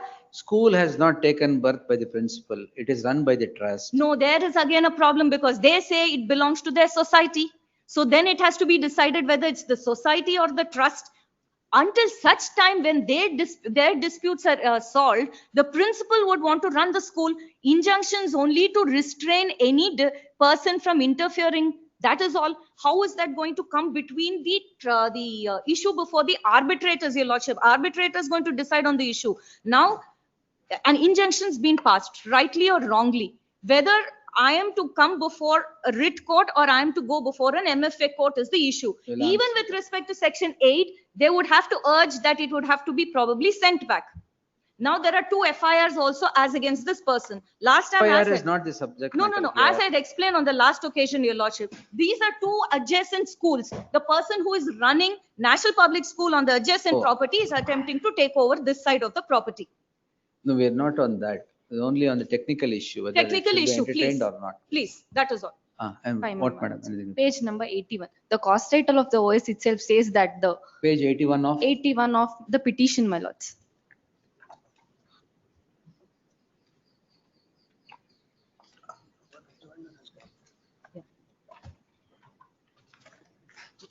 Is a rejoined. 81 of the petition, is it? Petition. The cause title, my lords. The cause title itself says managed by Tuberali Foundation Trust. 81. 81. Sharda Vidyaniketan Public School managed by Tuberali Foundation Trust. Defendant number 3. Principal Hakila. This writ appeal is police protection. Police protection. All right. Yes. It was Their ordered that injunction the was police. dismissed, they went there.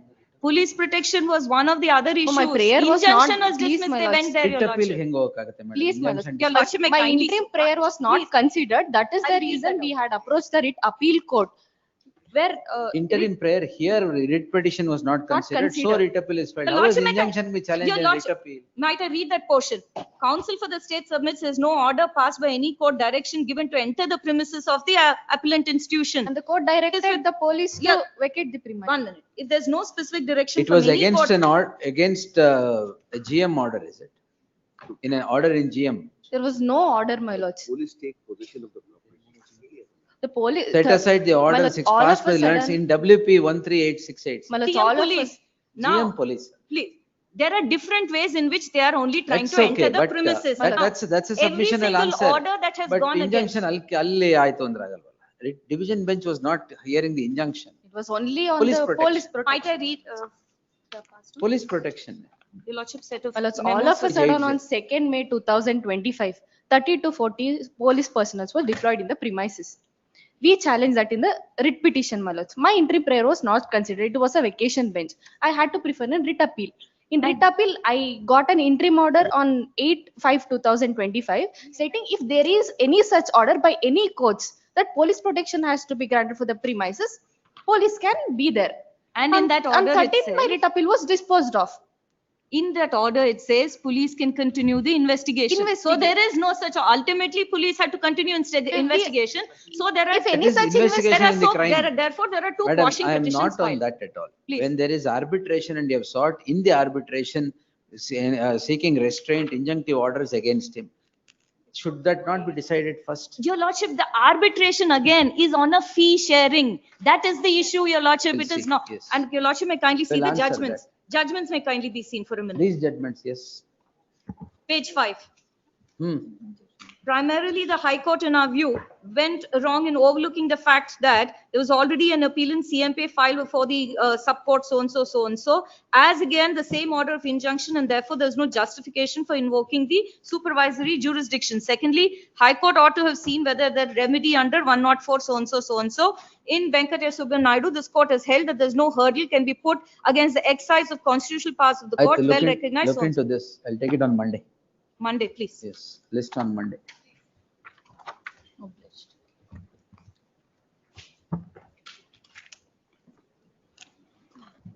Counsel may be told that he would not need Mr. Holla or himself, as your lordship allowed her to continue.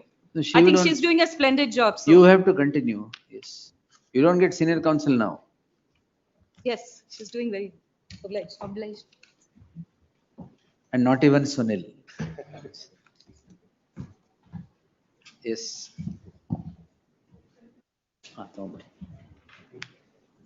Further hearing at 12 noon, seal number 161. Manu, senior, 2 minutes. He's on his. 2 weeks. No, 2 minutes. 2 minutes. ಜೋರಾಗಿ ಹೇಳಿ ಗೊತ್ತಾ 2 weeks ಅಂತ ಕೇಳಿಸ್ತು ನನಗೆ. Yes. ಆಯ್ತು next ತಗೊಳ್ಳಿ. 57. Appearing for the respondent number 1, my lord. I pray for a week's time to file my objections in detail, my lord. Enter ಮಾಡಿದ್ಯಾ? List the matter on 20th at the request of the council appearing for the respondent. My lord, the 6th, if possible, my lord. 13th. 13th. List the matter on 13th at the request of the council for appearing for the respondent who would seek time to file statement of objections. Interim order subsisting would continue to the next date of hearing. Much obliged. Lords, 58, I am appearing for the petitions. Council, my lords. Appear for the respondents, my lord. 58, Ipat, list on 29th, Tuesday. My lord, one humble Please, my submission. One humble submission. The respondent number 1, who is the SLO, has been transferred, my lord. A new officer has to be appointed. We kindly seek 2 weeks' time so that in the meantime we'll. Interim order, yeah? Lords, this is for disbursement of the compensation. Lords, Oh, now wait, what happened? SLO transfer, other this court should wait, is it? List on Tuesday, yes. Please, my lords, please. In preliminary hearing. 59. Idu list on Tuesday. 60. My lord, I'm appearing for the petitioner in serial number 60. 60, yes. Please, my lord, I've served the copy on this thing Hmm? for appointment of commissioner for drawing inventories, my lord. Landlord tenant matter, I have been dispossessed. So I just wanted to seek permission of the court for appointment of commissioner to take my belongings. However, my lords had suggested only the inventory can be. What happened? Inventory is drawn? No, my lord, if Your my lord lordship, permits, At the stage of final arguments in the, Inventory is drawn or not? no inventory, no order has been passed, application has been rejected. Which, sir, did you see my order 21/7/2025? This court on 21/7/2025 had passed the following order. The respondent was not represented and therefore represent agli. List on Monday. my lord, till then. List on Monday for the proceedings before the concerned court till the next date shall remain state. Obligement. Yes. Monday. 59, my lord. Adu Tuesday, sir. Yes. 61. I pray for 2 weeks time, my lord. Special My order. lord, 61, I appear for the petitioners in both the matters, my lord. Ah, Your lordship's interim order itself is the final order, my lords.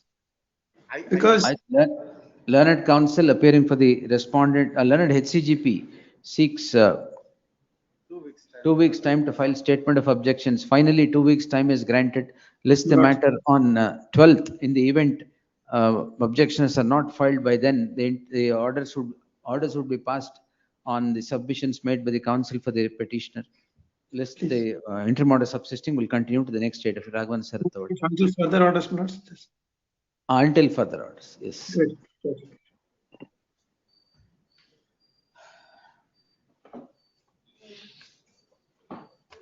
Others need not wait. I'll resume at 2:30 with other cases. This will go on for some time. Yes. 161.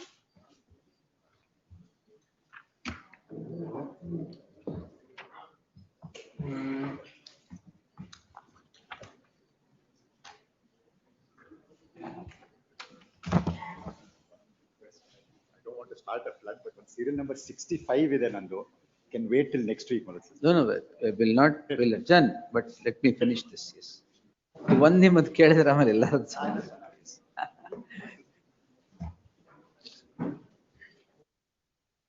Lord, now that your lordships have heard both of us, the issues, my lord, are fairly clear. The first point, my lord, that I would like to urge for your lordship's consideration is that it is our submission that Shreya Singhal covers the issue. If we are right in our submission, my lord, there is nothing more that arises. If your lordship come to the conclusion that Shreya Singhal is against us, as is contended on behalf of the union, then again there is nothing more to be done. So everything depends on Shreya Singhal. No. If your lordship comes to the conclusion that Shreya Singhal is capable of interpretation either way, then, my lord, I have submissions to make to show to your lordships that independent of Shreya Singhal, what we are saying is right. That section 79 is not an empowering provision, and that section 79 is simply an exemption provision. And for that, my lord, I will rely upon several. No, are you suggesting that a provision for exemption cannot become an empowering provision? Exactly. Yes, my lord. A provision for exemption cannot become an empowering provision. And a reading of the several provisions of the IT Act will indicate to your lordships, my lord, that where the legislature intended that it should be an empowering provision, they used certain words. And that those words are significantly absent in section 79. This is the first submission I would make for your lordship's consideration. Second, my lord, I would like to point out to your lordships as to why independent of Shreya Singhal. Section 79 has to be construed in the manner in which we are saying, in order to ensure that 79 is not declared unconstitutional. Otherwise, 79 will face the same fate as 66A. And Supreme Court did not want to do it. Therefore, my lord, they saved 79 because they said, we are not going to read 79 as a standalone provision. We are going to read 79 along with 69A. And therefore, my lord, read down 79, read down the 2021 rules 31D. 2011. 11, I'm sorry. 2011 was not in No, I'm sorry. Yes. 2011 rules. And then, my lord, said, we are going to read down this in order to ensure that 79 is saved. Independent of this, my lord, I will show to your lordships that on a plain reading of 79, how it is not an empowering provision. And if the provision is read in the manner in which, my lord, the union wants your lordship to read it as an empowering provision, then, my lord, there are several enactments which I'm going to show to your lordships, which will become redundant. Then no need of any adjudication or decision under any of those enactments which declare a particular act as unlawful. Therefore, my lord, it is our stand that section 79 has 3 compartments. And one, of course, my lord, is knowledge on the basis of court order. Second is a decision that is taken under any other enactment. Third is a decision that is taken under 69A. It is, if these 3 are there or any one of the 3 is there, then if it is not complied with, then we lose the protection under 79(1). This is one aspect of the matter. The oft repeated submission on behalf of the union was 79 is only an option. We just told you. Options choice. Options choice. It's an illusory choice. And as Supreme Court said, my lord, in the context of Article 29 and 30 of the Constitution, it's a teasing illusion. These are the words used by the Supreme Court, my lord. Yes. Is that a teasing illusion? And in fact, this has been, my lord, very clearly found in the judgment of the Bombay High Court. Kunal Kamra. Yes, my lord, Kunal Kamra. It is said so by His Lordship Justice Patel as he then was, and by His Lordship Justice Chandurkar as he then was at the Bombay High Court. I will point out. Justice Chandurkar's view is affirmed by Patel's view is affirmed by His Lordship Justice Chandurkar. Yes, my lord, that's right. So, my lord, that is one aspect of the matter. The other submission that was made was that it is advisory. Don't take it. If you don't take it, we are not going to do anything to you. You will simply lose the protection that is there under 79(1). What is the big thing that you are complaining about? My lord, there is an inherent contradiction in that argument. On the one hand, you say 79 is such a potent power that I have, and I want to deal with it for situations which are not covered under 69A. Therefore, I have empowered myself. My lord, you empower yourself to deal with an extraordinary situation and then say, I leave it to you. You want to obey what I say? Obey. You don't want to obey? Don't obey. What happens to all that extraordinary situation which you want to take care of? It is that argument, my lord, therefore suffers from an inherent contradiction.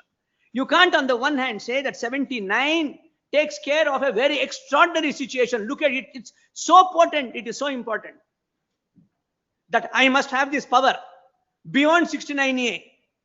And then you say, I want to deal with extraordinary situations under 79, which cannot brook the delay under 69A, but then say, I leave it to your good wisdom. Whether you want to follow it, you don't want to follow it, don't follow it. That is, my lord, a patently wrong argument. And I'll demonstrate that to your lordships. Then, my lord, there was a wish list from the Union of India. I wish that Shreya Singhal had taken note of the development of the law. I wish. Yeah, exactly, my lord. That's what I was about to say. You need not labor on that. But I will independently demonstrate. But execution of the wish there. There, exactly. And in all fairness to the learned solicitor, my lord, he told your lordships that I want to get Shreya Singhal referred to a 3 judgment. Not here. He admitted that. He admitted that. So, but in the process, a large or the major portion of the submissions was made on the development of law in the United States. How Reno is at one end of the spectrum, and how, according to the learned solicitor, other end of the spectrum is the judgment of the US Supreme Court in Paxton and the judgment of the US Supreme Court in TikTok. So if necessary, my lord, I will show to your lordships that neither Paxton nor TikTok takes a view different from what has been taken in Reno. This is independent of my submission that anyway today, my lord, whether US Supreme Court holds that Reno is wrong or US Supreme Court says Reno is right, insofar as we are concerned, Indian Supreme Court is right. Shreya Singh. Shreya Singh is right. Yes. That is the position. Yes. So, my lord, this is going to be the broad contours of my reply. Yes. Lord, we have prepared a written submission, my lord. Yes. So, if your lordship permits. That's better. Yes, my lord. So that it will be focused, my lord. Makes, and I had asked Manu for the, Pen drive is there. yes, ಕೊಟ್ಟಿದ್ದಾರೆ Manu. I will hand over. Yes. And union also I asked. For Give it to me. pen drive of all the, I will collect it and, yes, your response. yes, I will. No, my lord, I'll quickly run through this, my lord. Yes, yes. And I will try to be as brief as I can, but please bear with me, my lord, if I No. possibly, my lord, No- exceed your lordship's. No problem, sir. You can, Great. I am But- all ears, so don't worry. Yes, I have no doubt about it, my lord. yes, sir. I have no doubt about it, my lord. Petitioner ex corp places the following submissions for this honorable court's consideration. A correct reading of section 79(3)(b), laws of safe harbor, is dependent upon a preceding order. Either one, a court order; two, an order under 69A; or three, under a statute that specifically empowers information blocking. But the third one is very critical. I will show to your lordships, we have now got statutes where they say, notwithstanding anything contained in section 69A of the IT Act, intermediary shall remove if there is an order under this act. I showed your lordship that. Yes, yes. Within the meaning of section 79(3)(b), unlawful act must be read as referring only to those three circumstances. Respondent's argument that intermediaries have a choice whether or not to comply with section 79(3)(b) notices is incorrect, because the consequence of non-compliance is loss of safe harbor, a statutory right, leaving intermediaries with no choice.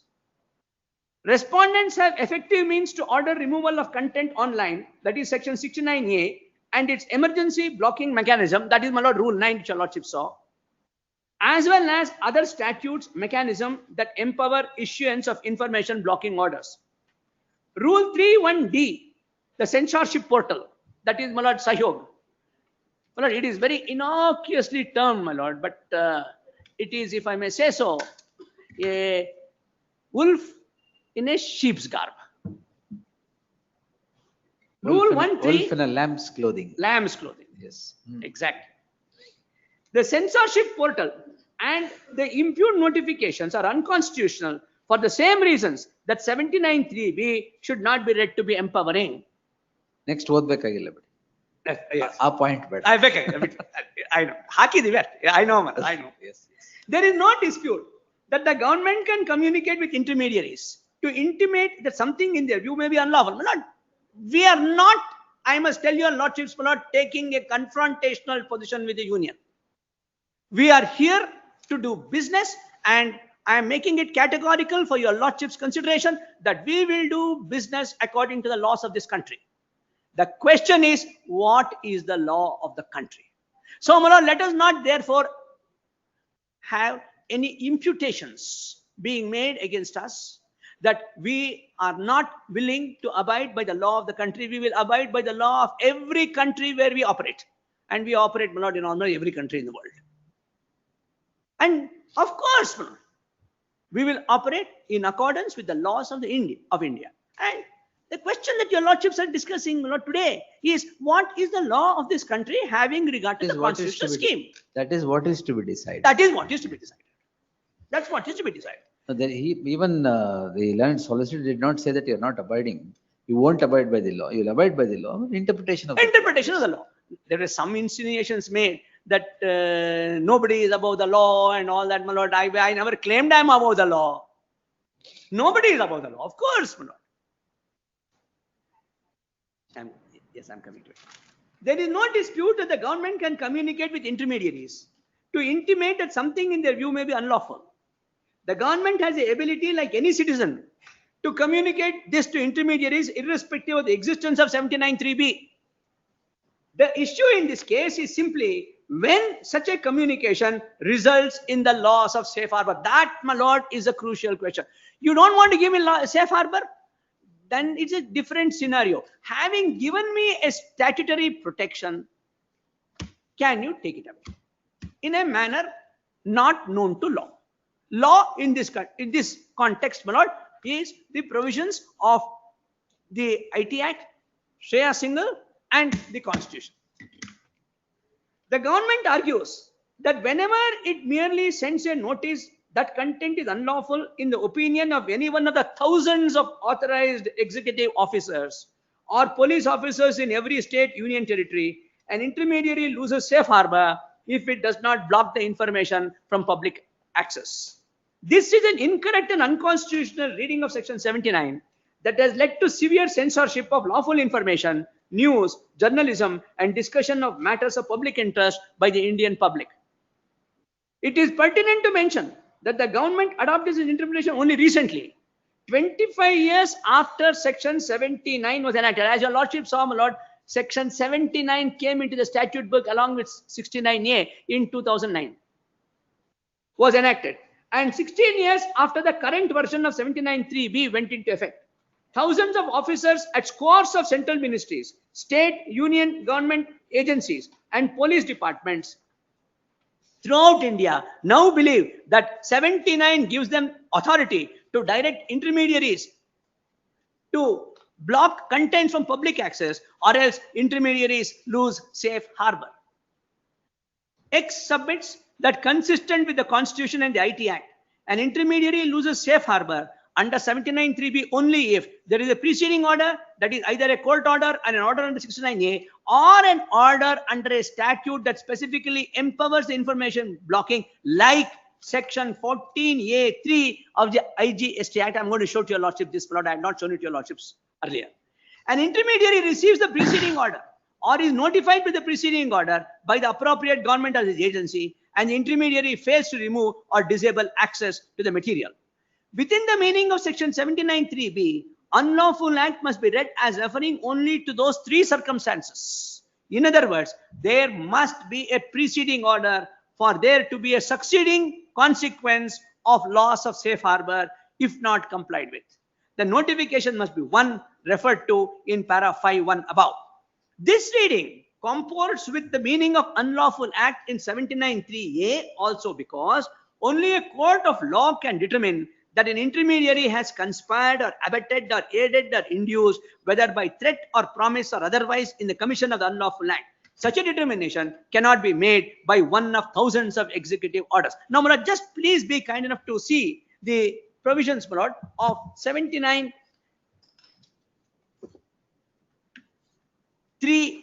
my lord. It's there in this. I will put it in this.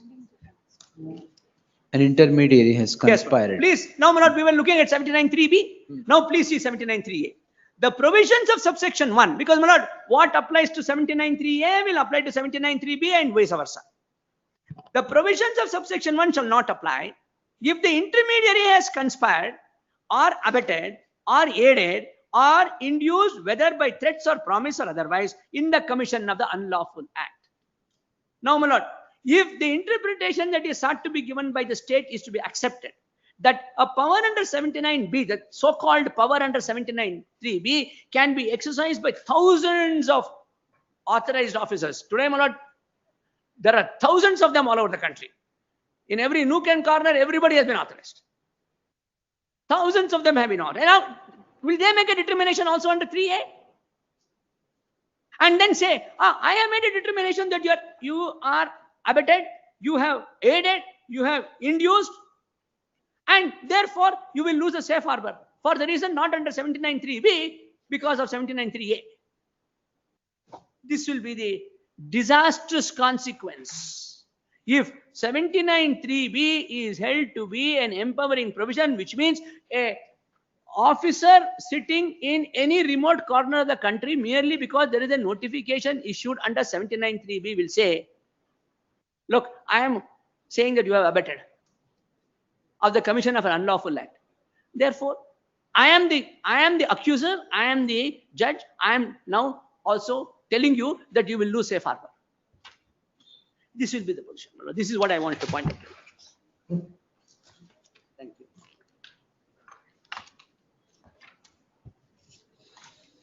Then, my lord, kindly go back to the notes, my lord, at para 8.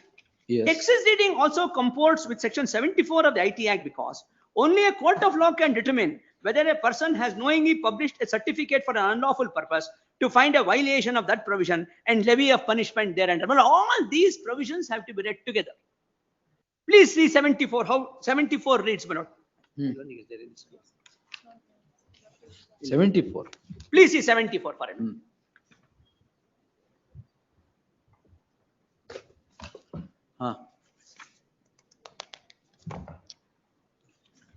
Whoever knowingly creates, publishes, or otherwise makes available a electronic signature certificate for any fraudulent or unlawful purpose shall be punished with imprisonment for a term which may extend to 2 years or with fine which may extend to 1 lakh. Now, my lord, same words, unlawful purpose is used. So, my lord, if the interpretation to 79(3)(b) is as what they say, so 74 also somebody can determine it is unlawful purpose. Why is it, what is the logic to say that for 79(3)(b) determination of unlawful purpose it is this authorized officer, for the purpose of 74 it is not, when the same words are used here? Suppose a determination is made under 79(3)(b) that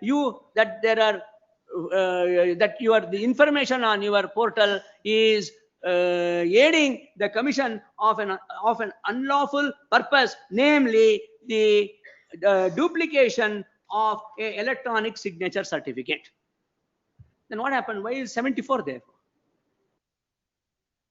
That also is against the public order. It's an unlawful purpose. It will come under 3(1)(d). So, my lord, if that determination is good for 79(3)(b), I ask myself, then 74 also it is good. Why not? It's good for that also. Therefore, you have made a determination. Then what is the determination that anybody else is going to make under 74? Therefore, my lord, 74 becomes pertinent. Then, my lord, your lordship may kindly see the next point.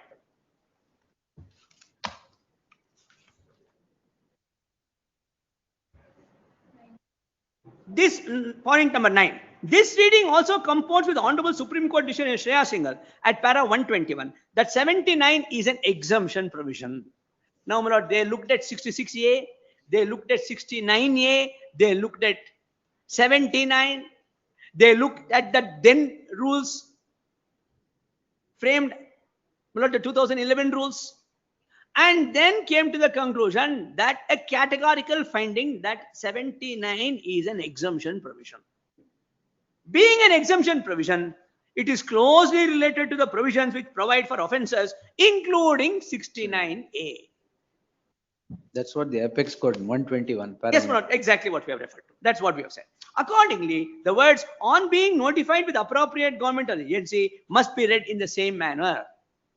Any other reading is impermissible because it would result in loss of safe harbor for every intimation by any one of the thousands of executive officers that something is unlawful in their view.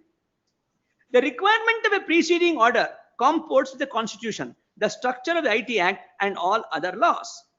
A court order issued by a court of law, such as in the nature of an interim injunction, does not depend on 79(3)(b) to be issued. Because once it's a court order, it's a court order. Finished. An order under 69A, that is second circumstance. But we are explaining now what is all this. How does it work? Yes, yes.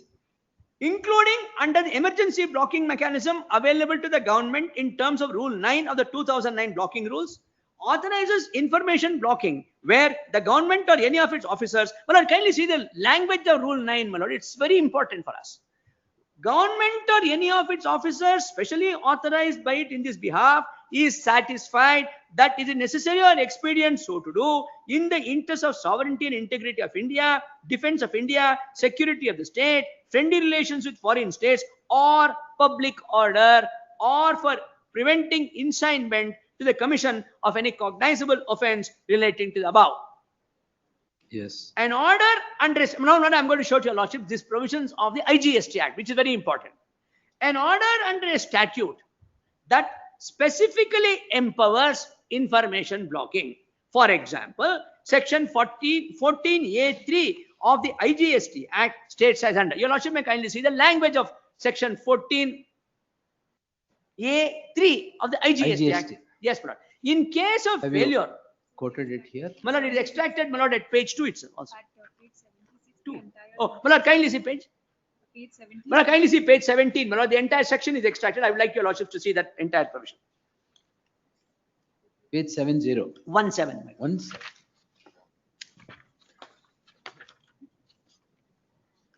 Huh. Section 14A is a special provision to tax suppliers of online money gaming not located in the taxable territory. 14A is part of the IGST Act and relevant portions of which are reproduced below. Kindly see section 4.1, my lord. Without prejudice to the provisions of this act, the officers appointed under the State's Goods and Services Tax Act or the Union Territory Goods and Services Tax are authorized to be the proper officers for the purposes of this act, subject to such exceptions and conditions as the government shall, on the recommendations of the council, by notification specify. That is, my lord, appointment of the authorized officers. Now, what can the authorized officers do? Please see 14A. A supplier of online money gaming, as defined in clause 80B of section 2 of the CGST Act 2017, not located in the taxable territory, shall, in respect of the supply of online money gaming by him to a person in taxable territory, be liable to be registered, liable to pay integrated tax on such supply. So, my lord, 14A1 imposes a liability to pay tax. Then, my lord, please see 2. For the purposes of complying with the provisions of subsection 1, the supplier of online money gaming shall obtain a single registration under the simplified registration scheme referred to in subsection 2 of section 14 of the Act. So, my lord, one is liability to pay tax, the other is, my lord, liability to register. Now, please see subsection 3, my lord, that's the crux of the matter. Yes. In case of failure to comply with the provisions of subsection 1 or subsection 2, by the supplier of the online money gaming or a person appointed by such supplier or both, notwithstanding anything contained in section 69A of the Information Technology Act 2000, any information generated, transmitted, received or hosted in any computer resource used for supply of online money gaming by such supplier shall be liable to be blocked for access by the public in such manner as specified in the statute. Therefore, my lord, this is independent of what is contained in 69A. Wherever the statute, wherever the law required that there should be an independent power, they said 79 is not the provision. We are going to empower under that statute. And one such example we are given to your lordship is the IGST Act. In other words, my lord, if there is a determination under the IGST Act that a tax is liable to be paid or that the registration is required to be taken, and then an information generated, transmitted, received or hosted in any computer resource used for supply of online money gaming by such supplier, you shall block it if there is a requirement under 14A1 and 2. So, my lord, I ask myself, why have this? So, my lord, under 79, these one of the thousands officers can say, yes, I think the information that you have put on your portal is violative of 14A1 and 14A2 of the IGST Act, and take action, otherwise you will lose your safe harbor provision and 7. That is the, if I may say so with all due respect, the absurd consequence that will arise if the argument of the other side is accepted. Per contra, if the submission that we are making, my lord, is accepted, there is such a harmonious way in which various provisions of the statute can be complied with without in any manner injuring public interest, without in any manner affecting law and order. So therefore, my lord, there must be harmonious construction of everything. One cannot destroy the other. I ask myself, if 79A is the catch-all, if it is the remedy for all evils, why have 69A? Why have 14A? There's no need. Why have determination under any other law? The thousands of authorized officers under 79(3)(b) are enough, my lord. They will decide everything. And whether the consequence is payment of 1 rupee fine, or whether the consequence is losing a statutory right, and I would say, my lord, 79(1) is a statutory right. It is not a exemption granted under a notification issued by the government. No, It is a statutory right that cannot be taken away. You don't want to grant it, that's a different issue. If you don't grant it, what is the consequence is a different issue. But having granted it, can a authorized officer say, sorry, you will lose it because I say so? No, the authorized officer would not say so. The provision itself makes it clear. If you, subsection 3, if you don't comply with this, you'll lose 79(1). No, when I say, So it is ingrained in the statute itself. Yes. Separate notification No, for no, that no, not not- necessary. I bow down. Now, if a statute, as you said, statute gives you safe harbor under 79, it is not be all and end all. There is a condition hedged to it. The hedged condition is under subsection 3. If subsection 3 is not complied, 79(1) harbor you will not get. That is how the statute is worded. Correct. Whether it is correct or not. No, we'll no, see. that is how the statute is worded. I go down to what your lordship is saying. But in order that the statutory consequence, now I am using the word statutory consequence of losing safe harbor under 79(1) is dependent upon a finding that I have done something unlawful. The question, my lord, is can one of these 1,000 officers say? That is the submission. See, That is the submission. submission is, can an officer who is an appropriate officer, a designated officer, sit and say you have committed an unlawful act? Thereby you lose a statutory right. Exactly. That is That what you is the want. subject. That is the subject. And to which we say, if there is an unlawful act which has been committed as understood under 79(3)(b), the central government or the state is not powerless. You have taken care of it under 69(a). You have taken care of it under the several other It is enactments. procedure under Rule 9. Procedure under Rule 9. You have taken care of Rule 9, you have taken care of under 69(a), you have taken care of that under the several other statutes. We are giving one example, my lord, under 14(a). So there are so many ways in which it is permissible. So therefore, 79 is not a source of power. The source of power is elsewhere. And one argument, my lord, which is advanced, which we have developed, and I'm going to elaborate on it as I go on, my lord, is to say, oh, if you are thinking that that is wrong, go and challenge that statute. Why should I challenge that statute? My lord, I don't understand why, if after due procedure prescribed under that statute, it is held that I have committed an unlawful act.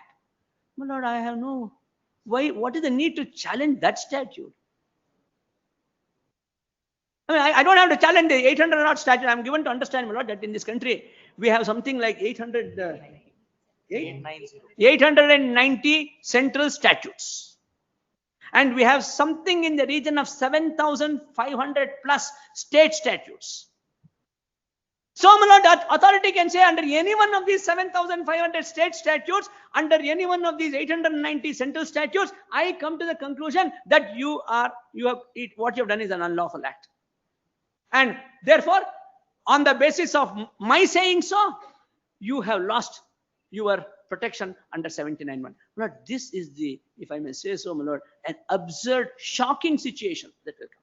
And all this, your lordships are looking at it not only from the point of view, my lord, of finding out whether it is illegal. Your lordships are finding out as to whether such a course as suggested by the union is constitutional. Well, there is a world of difference according to me when something being simply illegal and something being unconstitutional, especially where your lordships are looking at the part 3 rights. 19(2). 19 to 14, my lord. 14, correct. And my lord, nothing of this kind will be done in any state, in any part of the world, directly, my lord. They are all creeping encroachments into these rights. Nobody will openly say, yes, notwithstanding anything contained in Article 19 and 14, I am saying so. Nobody is going to say it. No law will say it. Therefore, the court will therefore have to see, are these creeping encroachments into the sacred rights granted under Part 3? That is the way, my lord, I would respectfully request your lordships to appreciate the fact, because this is the reason why, my lord, this becomes very crucial.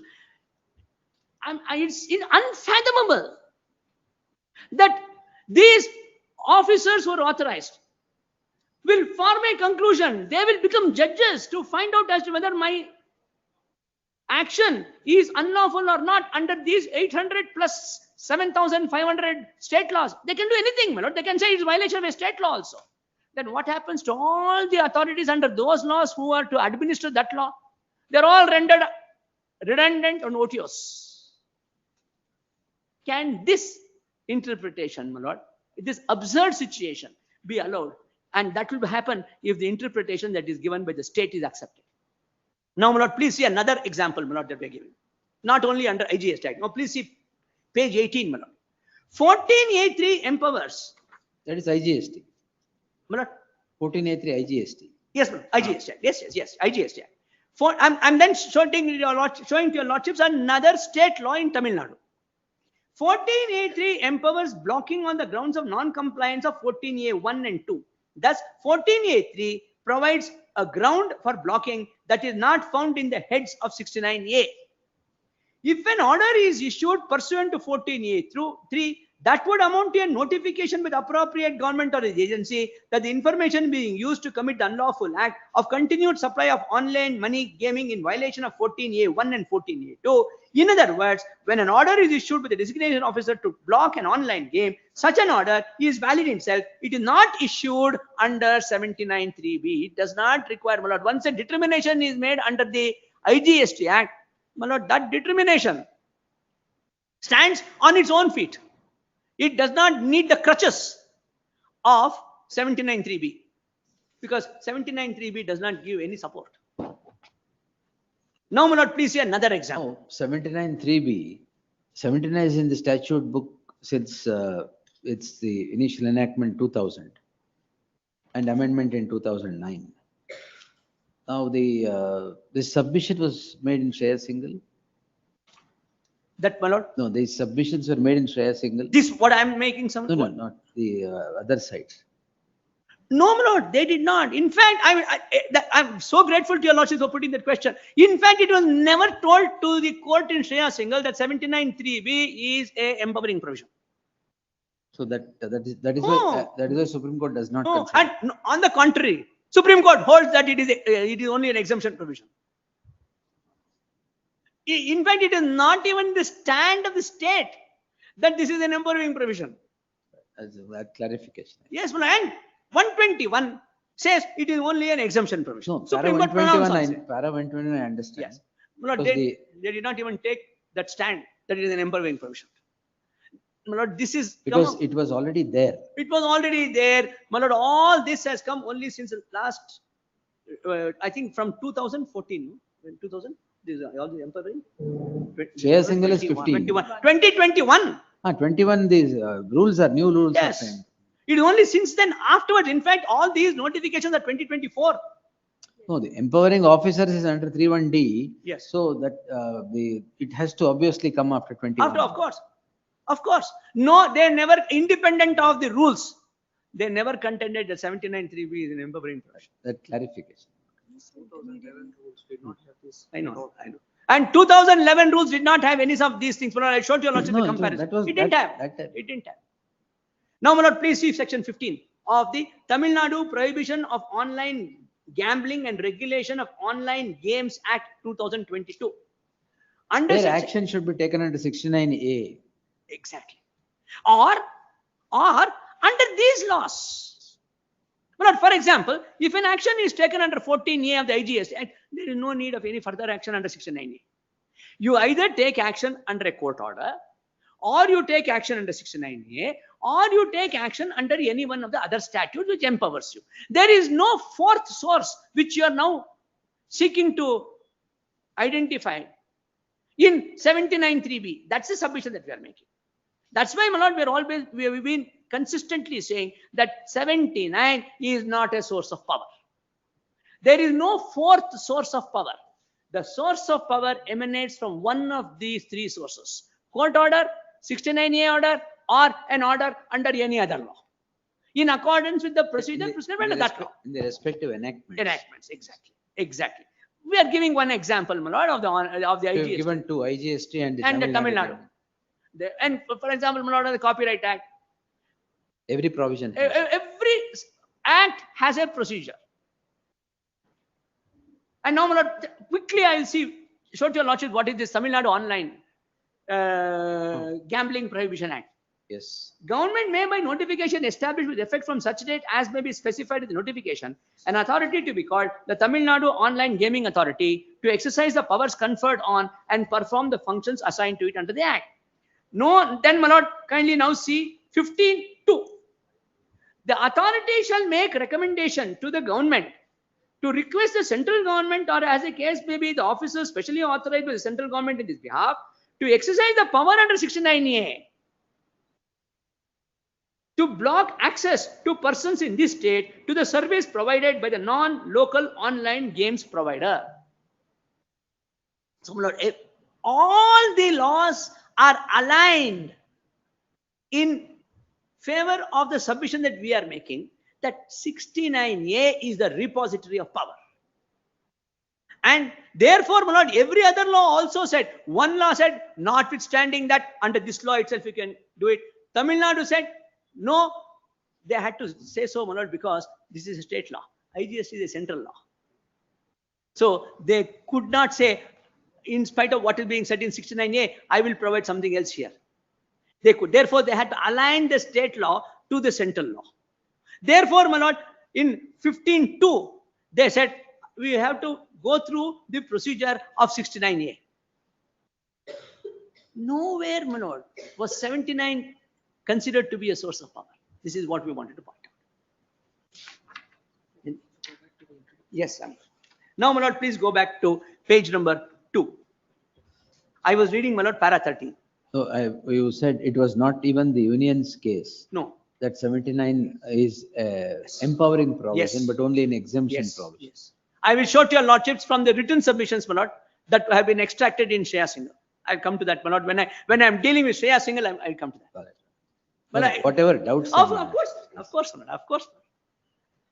But I'm eternally grateful to the court for engaging us in a debate, my lord, instead of simply otherwise, my lord, it won't, becomes yes. apart from the No, case. I have to get my answers also wherever I get. That's why, my lord, even to the learned Solicitor General, I was asking questions. Only yes, because my of lord, that. yes, yes, my lord. Kindly see para 13, my lord. Yes. Accepting the government's reading of 79(3)(b would have far-reaching consequences beyond this case. A different government in power tomorrow can wield such power in unimaginable ways, censoring any information, viewpoint, or criticism that it does not accept, and easily starving the citizens of access to information or news. Now, this is a serious issue. Serious issue. As the Honorable Supreme Court held in Shreya Singhal at paras 95 and 96, a provision like 3(1)(d) cannot be saved on the basis of government's assurance that it would be administered in a reasonable manner. The learned, kindly see that it is a very instructive 2 paragraphs, my lord, I want to place for your lordship's consideration. Learned Additional Solicitor General cited a large number of judgments on the proposition that the fact that 66A is capable of being misused by the persons who administer it is not a ground to test its validity if it is otherwise valid. He further assured us that this government was committed to free speech and that 66A would not be used to curb free speech, but would be used only when excesses are permitted by persons on the rights of others. This is exactly, my lord, what was told to your lordships. One person's right cannot be taken away by another person in the excess of his so-called rights. Therefore, my lord, as they say, the right to wield your walking stick stops at the tip of the nose of the other person. Truly so. Because his rights would commence. His rights would commence. That's why. Yes. In this case, it is the converse proposition which would really apply if the learned Additional Solicitor General's argument is to be accepted. If section 66A is otherwise invalid, it cannot be saved by an assurance from the learned Additional Solicitor General that it will be administered in a reasonable manner. Governments may come and governments may go, but section 66 goes on forever, my lord. Interpretation to 79 will go on forever, my lord. Therefore, my lord, please do not interpret 79A in a manner in which it is capable of being misused. Today, tomorrow, 10 years later, and as long as we live, my lord, by this constitution. By this constitution. Yes, that's by this constitution. Governments may come and governments may go, but 66A goes on forever. An assurance from the present government, even if carried out faithfully, would not bind any successor government. It must therefore be held that 66A must be judged on its own merits without any reference to how well it may be administered. That's why, my lord, bad facts makes bad law. Therefore, my lord, when we are interpreting these provisions, my lord, please do not look at all the 1,000 pages that has been filed before your lordships. And then judge. That will be, my lord, looking at the entire matter from the wrong end of the telescope. The question simply is whether, independent of all the facts, is this provision valid? 3(1)(d) is valid or not? And this type of an action, is it in consonance with the law declared by the Supreme Court in Shreya Singh? No, we are given with the Rubicon of facts, one on this and one on that. We'll have to assess it. Yes. Though these provisions were made in the context of 66A, the raison d'etre equally applies to the interpretation of 69A and 79 collectively, which were upheld 79(3)(b) in view of the inherent safeguards contained in 69A, read with the blocking rules of 2009. Rule 3(1)(d), then, my lord, having said this in the introduction portion, we have said Rule 3(1)(d) is unconstitutional because there is no requirement in 3(1)(d) of a preceding order. 3(1)(d) is itself the order. Therefore, 3(1)(d) is ultra vires the Constitution and the IT Act. The respondents attempt to save their actions from being struck down as unconstitutional by arguing that the takedown orders issued under 79(3)(b) and 3(1)(d) are optional is futile. The argument that compliance with 3(1)(d) is optional is contrary to the plain language of 3(1)(d), which states, and I showed your lordships, my lord, what was the stand before the Bombay High Court. An intermediary, on being notified by the appropriate government or its agency under clause B of subsection 3 of 79, shall not host, kindly mark the word shall, may at its discretion is not what is mentioned there. And if it is mentioned that way, my lord, it will, having regard to 66 and the old 3(1)(d), that will also go. Shall not host, store or publish any unlawful information or any information which is prohibited under any law of the time being enforced. And if any such information is hosted, stored or published, intermediary shall remove or disable access to that information as early as possible, but in no case later than 36 hours from being notified by the appropriate government or its agency. Therefore, my lord, is mandatory. There is, it says shall. And then, my lord, please see 17. Respondents' argument that compliance is optional in para 191 and 199 of the written submissions is contrary to para 214 of the written submissions.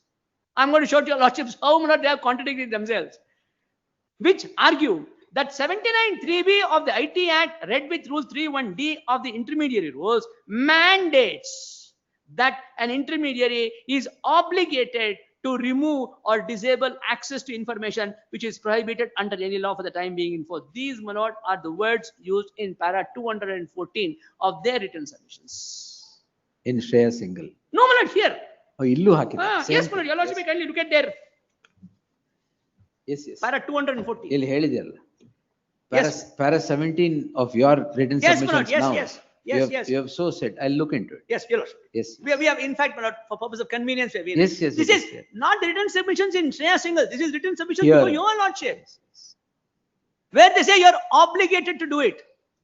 And where is the argument that it is optional? It was repeated so many times. Your lordship saying, I'm just telling him, I'm like a big brother. I'm your well-wisher. I'm telling you, please don't do this. Big Left brother to ಅಂತ you. ಹೇಳಿಲ್ವಲ್ಲ. Huh? Big brother ಅಂತ ಅಲ್ಲ, ಅವ್ರು ಹೇಳಿಲ್ಲ, ನಾನು ನೀವೇ. I am. It's a advice being given by. Yes. So that's how it is, my lord. He is obligated to remove or disable access to information, which IT rules mandates that an intermediary is obligated. These are the words used in para 214 of the written submissions before this honorable court. So To remove or disable they are access. obliged to comply. Obliged to comply. Mandates. Not only obligated. You're mandated is a word used in para. Yes, my lord, kindly see, my lord, page. Kindly see page 41, my lord.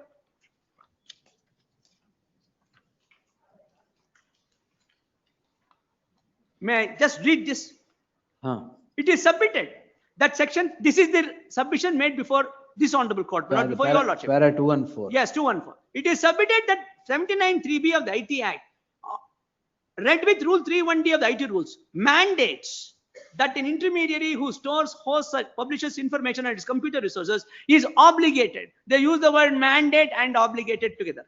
And then, my lord, kindly see the bold portion. My lord, we have adopted the same Same pattern, my lord. Same pattern. No, No, it's good. so is it convenient? Because it's so comprehensive on both sides, makes my job easier. I hope so, my lord. I hope we have not. Otherwise, they have about 5,000 pages given. Where will I read? It's unfair. That's why, my lord. ಅದಕ್ಕೆ ಅವರಿಗೆ pen drive ಕೇಳಿತ್ತು. Yes. Otherwise, reading everything. Yes. Now, my lord, please see that bold portion in 214. It is submitted that if the mandatory seeks to claim any safe harbor protection in the future, in case of any contingency arising therefrom, the intermediary must act swiftly to remove or disable access to the prohibited content within 36 hours of receiving the court order or notification. Rule 3(1)(d) is reproduced here and below for ready reference. That's what they have done in that way on. Now, my lord, please be kind enough to go back to paragraph number 18. And then we'll tell your lordships what has been held in Kunal Kamra. Illuminating judgments, my lord. Kunal Kamra. Yes, sir. The government's contention that an intermediary has a choice to block the information from public access upon receiving 3(1)(d) order is no choice at all. As Honorable Bombay High Court held in Kunal Kamra, Patel J, an intermediary's business depends on safe harbor and immunity from prosecution, and it will do anything to retain safe harbor. If content publications carries a commercial risk, including a possible loss of safe harbor, it is inevitable that risk avoidance will prevail. That is why, my lord, they say it is indirect censorship. That's what the word used here. Confronting intermediaries with loss of statutory safe harbor is a form of directing or mandating censorship or self-interested censorship. That's a good word, my lord. Self-interested censorship of identified online content.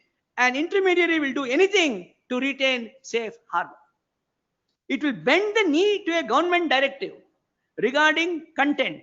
Its business depends on safe harbor and immunity from prosecution for hosted content. Between safe harbor and users' rights regarding content, the intermediary faces a Hobson's choice, and no intermediary is quixotic enough to take up cudgels for the sake of free speech. The safe harbor provision is therefore not just intermediary level insulation from liability, it is an explicit recognition of a free speech right. What safe harbor does is to remove the potentiality of indirect censorship. But this is, I would say, my lord, a very healthy approach when we want to preserve the sacred right under 19(1)(a) and we want to abide by non-arbitrariness, my lord, in favor of the persons under Article 40. And I would say, my lord, if something is false of 19(2), then the Article 14 also applies with respect to procedural safeguards. Because, my lord, 19(2) is only talking about reasonable restrictions. It only talks about the substantive right of free speech guaranteed under 19(a). Now, where do I find the requirement that the procedure also should be in consonance with non-arbitrariness? That is found only in Article 40. That's the submission we are making. Therefore, my lord, if we are right in our submission that this has an effect upon free speech, and this is what the Bombay High Court calls indirect censorship, then the procedure must conform to non-arbitrariness covered under Article 40. This is the submission. Then, my lord, kindly see para 19 also, before I go back to the The above reasons were affirmed by the third honorable judge of the Bombay High Court in Kunal Kamra. That is, my lord, judgment of His Lordship Justice Chandurkar. In the Yes, give me one. I'm sorry. Counsel. Beware. Yeah. One with the sunglasses. Yes, yes, yeah. Tumba bisla. 50 degrees. You are in a court hall, sir. Huh? You forgot that you were wearing sunglasses. They're nice glasses, but not inside the court. Power. Oh. Yes. Yes, sir. No, my lord, what your lordships are saying, so true, my lord. I once, my lord, in the court of His Lordship, in Supreme Court of His Lordship Justice Barucha, I was just waiting for some other case, my lord. There was a consular officer from the French embassy. There was some case of theirs, my lord, in court, and he took off his jacket in that visitor's rows, my lord, where, yes, yes. and he put it on the chair. His lordship, my lord, he was hearing some other case. He stopped the hearing of this case and said, look, this is not a dressing room. Would you do this in the court of your country? If you want to take off your jacket, go to the corridor, take it off, and then bring it in your hand and keep it. Don't take your jacket off in court. Oh, that's the reason I. No, no, I know. I Decorum que etiquette. Of course, my lord. Yes. Of course. If we give up everything, my lord, then the system will. Yes. We must observe to certain norms, unwritten norms. And in my respectful submission, my lord, unwritten norms, customs and traditions are more important than what is laid down in black and white. The whole system depends upon that, my lord. Now, my lord, para 19. Unwritten norm here also. ಇಲ್ಲ ಇದರಲ್ಲಿ ಎಲ್ಲ ಬರ್ಬಿಟ್ಟಿದೀವಿ ಇಲ್ಲ ಇದರಲ್ಲಿ ಎಲ್ಲ ಬರ್ಬಿಟ್ಟಿದೀವಿ. In fact, my lord, I will want to argument, my lord, even on unwritten norms, insofar this case is concerned. Is Article 19, the right to free speech, is it a conferment provision or is it a recognition provision? Like natural justice. My lord, natural justice, your lordships have taken the view that starting from the time of Adam and Eve, natural justice has been the God, my lord, when he wanted to banish Adam and Eve from the Garden of Eden. No, that's why I have myself written that even God gave an opportunity. God gave an opportunity to both Adam and Eve. So, my lord, these are not conferred rights. These are all recognized rights. That they were given a constitutional position. Now, if it is removed, I may not be able to contend as a constitutional right, but I will be entitled, if there is a system where I can contend, that this is part of my natural right. For example, my lord, your lordships have said so many times that even though right to property has been taken away as a fundamental right and put in Article 300, your lordships have said it is a human right. To own a property is human right. So, my lord, this is the way in which this is looked at. Therefore, my lord, there is a little bit of an unwritten law submission also in this case. Number para 19, my lord, His Lordship Justice Chandurkar's observations. Yes, in the present case, the impugned rule requires an intermediary not to host information that is patently fake or false or misleading, which terms are undefined, and doing so could result in deprivation of safe harbor. That there could be a chilling effect in view of an anticipated future impact of a provision has been considered in Shreya Singhal. Thus, when the totality of the challenge is considered, the fact that the impugned rule also results in a chilling effect on intermediary would render it invalid. But this chilling effect also was commented upon by the other side. But chilling effect is really to say, would I be afraid of disobeying what you have done? Even though what you have done may not be lawful, does anybody have the courage to stand up and say, I will lose my safe harbor, but I am going to fight for the sake of it? Well, that is the chilling effect. Nobody is going to do that. Well, let's be practical about it. You mean to say chilling effect is the fear psychosis that it creates? Undoubtedly. Undoubtedly. Of course, my lord. The fear psychosis is what keeps people's mouths shut. Yes, man. Answer to your lordship's question is as a fear psychosis. That fear psychosis should not be created. People must be able to. Rabindranath That's why Tagore. that petitioner there Where, my lord? in Shreyas Singhal. Yeah, he was Kunal Kamra, my lord, was a. Not Kunal Kamra. In Shreyas Singhal, who was the petitioner? Shreya Singhal, my lord, it is a PIL. No, Yes, my lord, PIL. It was Shreya Singhal was a PIL. No? there was a petitioner. Yes, my lord, it was a petition, no doubt. But I thought that it was a PIL. That's my impression. No, no, I'll just tell you, Lord. Whose case was it? Shreya Singhal, my lord. It was What it was mouthshut.com. That is intermediary, my lord. No, no, no, no, Intermediary, no, no, very no, much. of course. Interpretation. Intermediary, I agree. I agree. No, no, I'm talking about who Shreya Singhal was. But Shreyas Singhal is different. It's Yeah. PL. No, no, you're not right. That is why, my lord, I showed you. In fact, we have referred to all that in our notes. Yes, the intermediary who was heard in the matter No, was I- a name called mouthshut.com. No, I told it because for the fear psychosis, you said we should all keep our mouth shut. That's right, my lord. That's correct. That's why the intermediary there was That's the intermediary. mouthshut.com. Yes, my lord. Yes, yes. Yes. And now, my lord, I just want to show to your lordships, my lord, which is that? Which paragraph? Yeah, chilling effect. Which way? No, where is that? No, we were reading Chandurkar's speech. Page number. Kindly turn, my lord, to page number 3 at para 19. Back to page 3. Yes, my lord. And then, my lord, kindly see, my lord, Chilling effect. Para chilling 48. effect. I showed your lordship Para that. 48. Yes, para 48. Now, kindly see page 4. In Kunal Kamra, Patel J, the Honorable High Court of the Bombay High Court, struck down 31B5 of 2021 IT rules that created a fact check unit of the central government. I pause for a moment here, my lord, that even in Bombay, what was in challenge was this fact check unit. Today, under the present 31D, you don't have any check unit. Even the fact check unit, which was there, which was possibly a check on misuse, was held to be insufficient.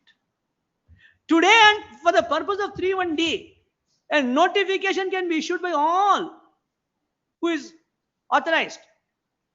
No check. Now kindly see how the Supreme Court, how the Bombay High Court deals with it. It, para 118, it Yes. highlights precisely the problem that lies at the heart of the impugned rule, that an absolute determination of that which is fake, false or misleading is even possible in all circumstances, and that the sole arbiter of that is the government itself. By shifting responsibility for user content to the vulnerable segment, namely the intermediary, the amendment of 2023 effectively allows the government through its FCU to be the final arbiter, not just of what is fake, false or misleading, but more importantly of the right to place an opposing point of view. We have already seen examples, and they are not entirely hypothetical. The government must routinely rebut criticism.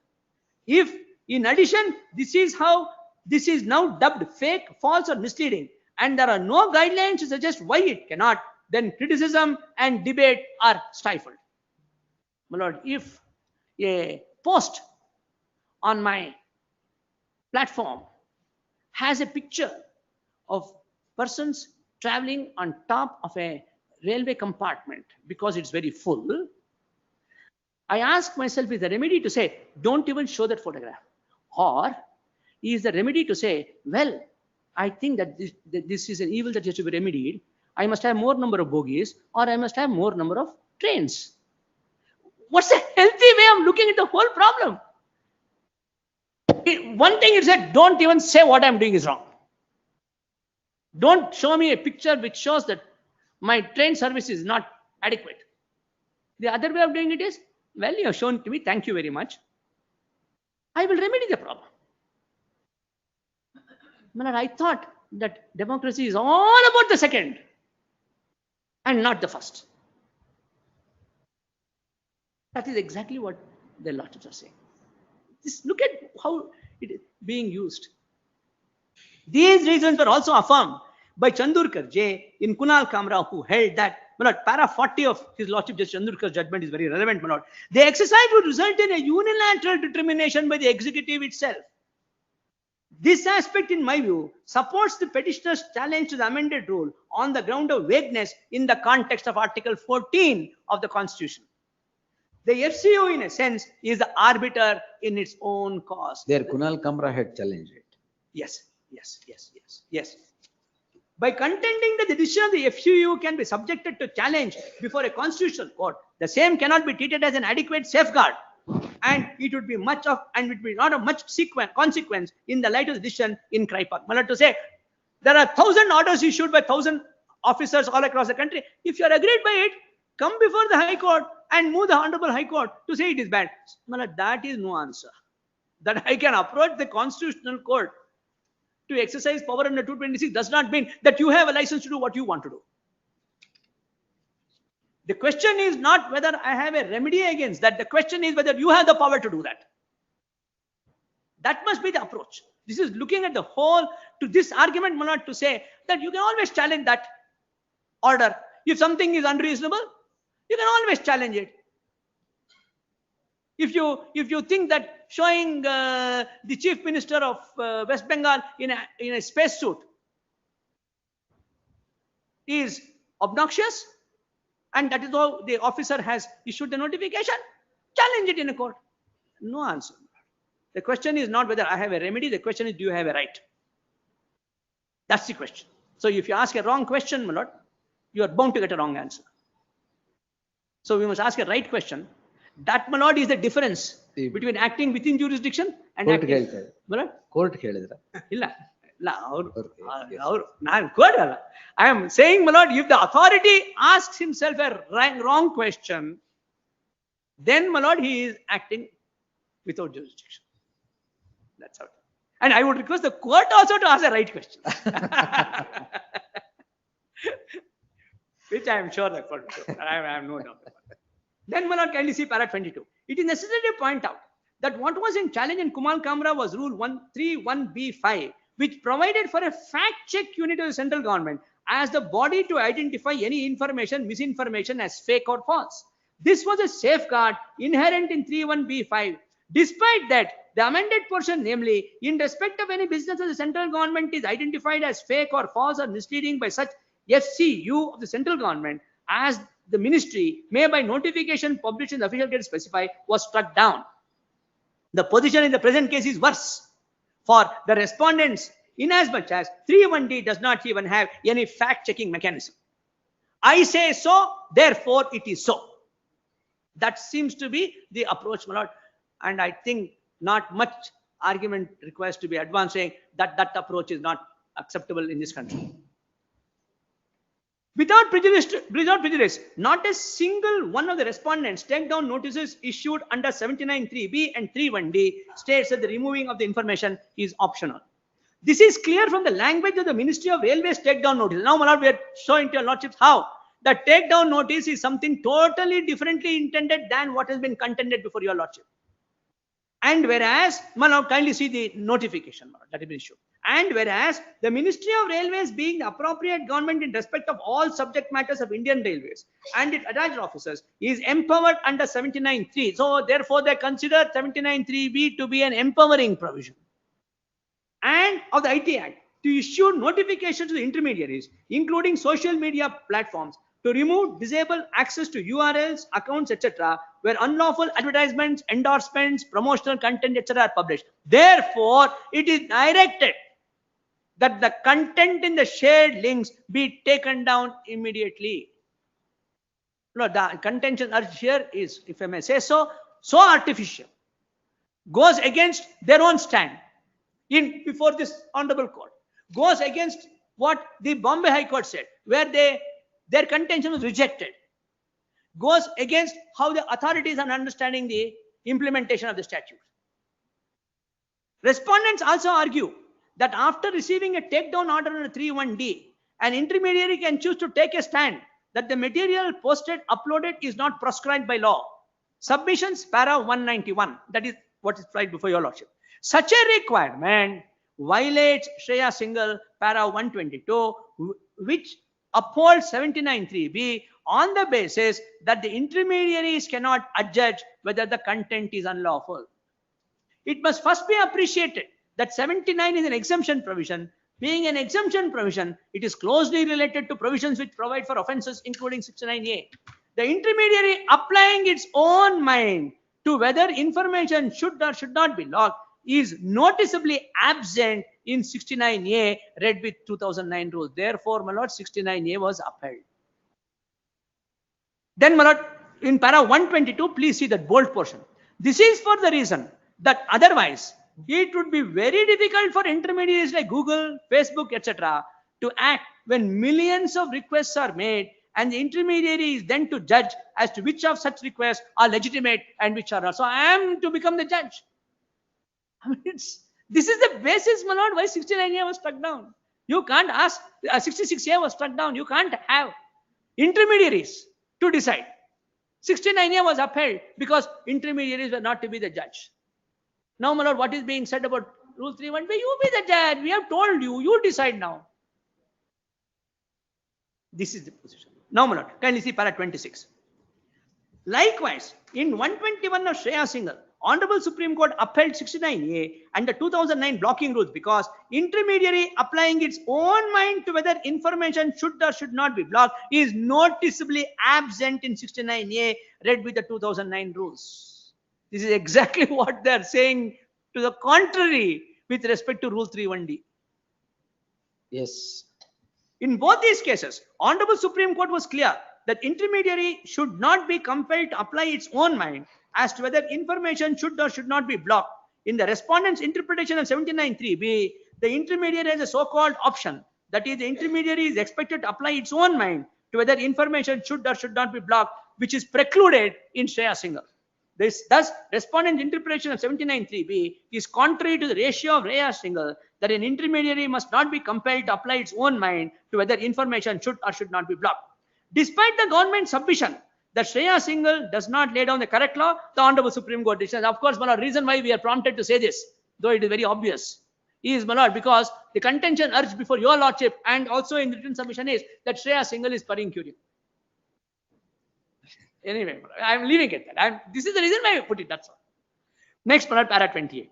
Next, respondents attempt to save their actions by arguing that 79(3)(b) read with Rule 3.1D independently empowers them to direct the removal of information from the internet and is not dependent on other laws that authorize information blocking. As explained below, this alternative argument by the respondents is not only meritless, it is an excuse for the respondents to utilize 79(3)(b) and Rule 3.1D as a standalone takedown power, that is an empowering provision to block information from public access as well as to circumvent the safeguards of Section 69A. Then, my lord, your lordship may just look at that Ministry's office memorandum, which is subject matter, my lord, which we have produced in the writ petition annexure C. 79(3)(b) empowers the appropriate government or its authorized agency to issue notice to an intermediary to disable access takedown of any unlawful matter. I, being the nodal officer representing so and so, issue this notice to disable access and or remove information identified in the enclosed document as soon as possible and in no case later than 36. This is the format prescribed. They are clear in their obey. It can't be, my lord, that something is empowering me, but it's left to you to obey. If I have the power, you're bound to obey it. And what happens to Rule 7? Rule 7 is rendered ineffective. Now, my lord, your lordship, may kindly look at the next paragraph, 29. Respondents state that in case any information is notified to be unlawful, then the ground to challenge lies under the substantive law, underlying law, and not under Rule 3.1D. Respondents' argument that X should challenge the underlying substantive statute is meritless.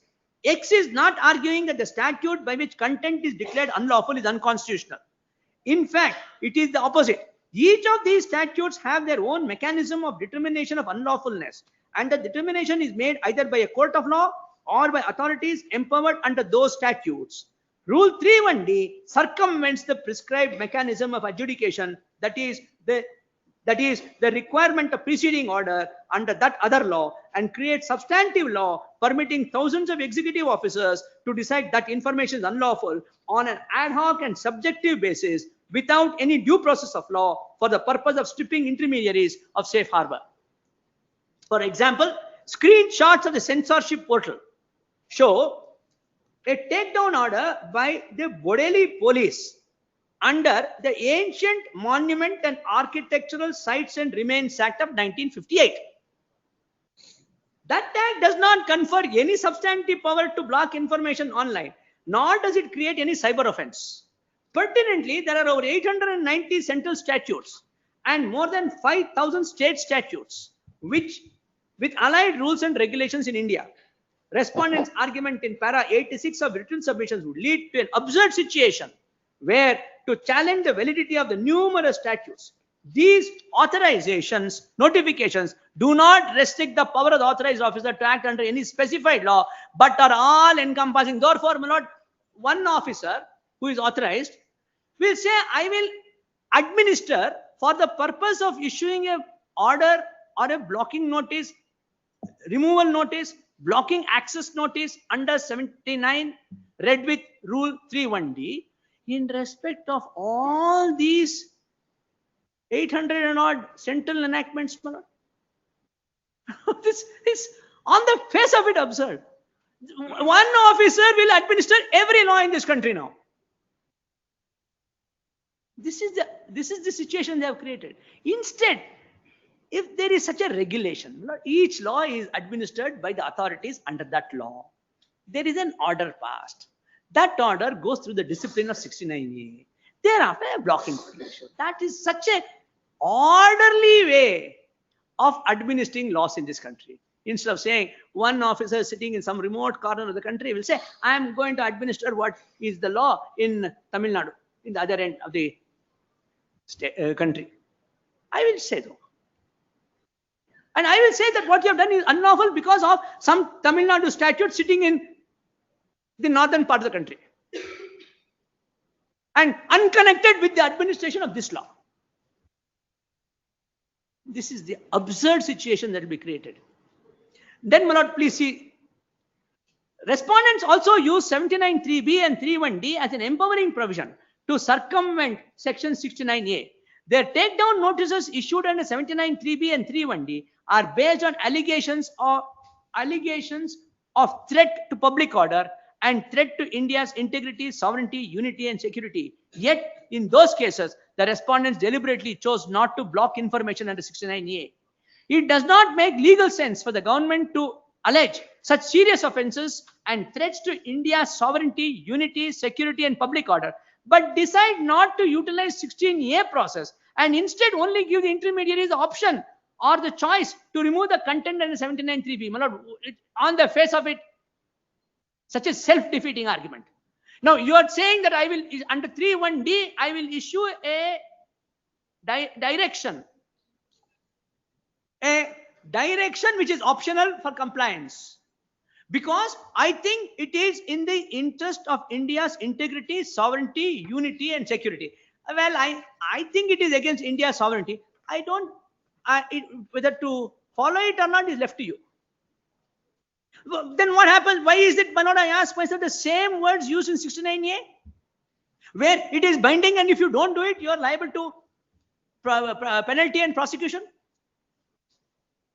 Why take this? Is it correct to say I will take the soft route in respect of such a serious issue as integrity, sovereignty, unity, and security of the country?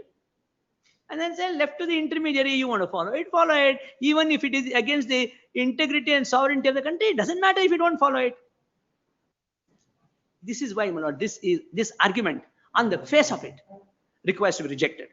Then, my lord, we have given in para 31, I'm not going to read it. We have given instances of how serious, according to them, is the situation with respect to notices under 79(3)(b).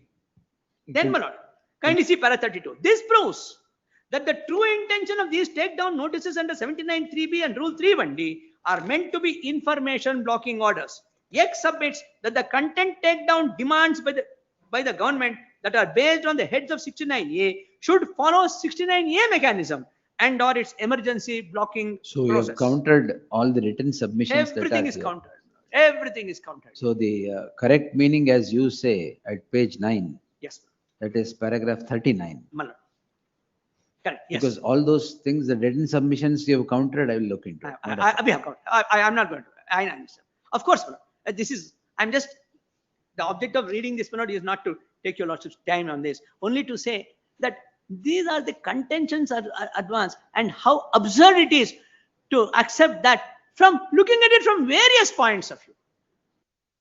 And then I ask myself the question, my lord, is there a vacuum? Suppose, my lord, our interpretation of 79(3)(b) is correct. Is there a vacuum? I ask myself. Is there a situation where something serious is happening, but the government says, I'm helpless, I can't do anything, therefore, because 79(3)(b) is not there, Rule 3(1)(d) is not 69 is all. 69 there is there. You have 69A. So what is all this fear psychosis that is being created? Saying if 79 is not, power is not there, then there is something that drastic is going to happen. Nothing is going to happen. Do not entrench a fundamental rights of anybody, be it under Article 14 or Article 19, on flimsy grounds. This is a very dangerous attempt on the part of the state to take away rights which are so sacred. Otherwise, my lord, even without 19, 14 is such a sacred right. Every time we come to your lordship and say, look how arbitrarily they're exercising their power, and your lordships interfere. I think, my lord, 14 right against arbitrariness. The third aspect of Article 14. Classification, reasonable classification, then, my lord, non-discrimination, and then, my lord, what the courts added, non-arbitrariness.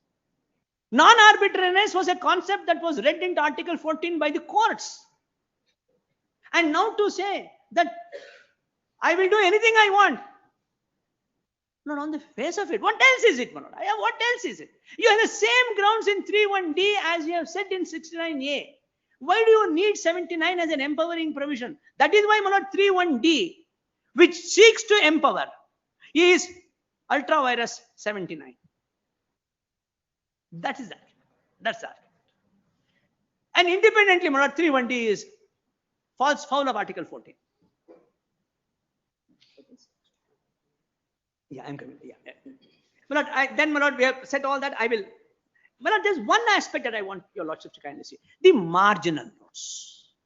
Kindly see the chapter heading and the marginal note to the section.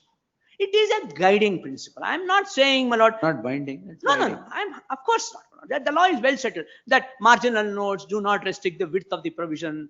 But in case there is any issue as to interpretation, it will be a useful guiding factor. Ambiguity to interpretation. It will You be can useful. Rely on the margin. Really.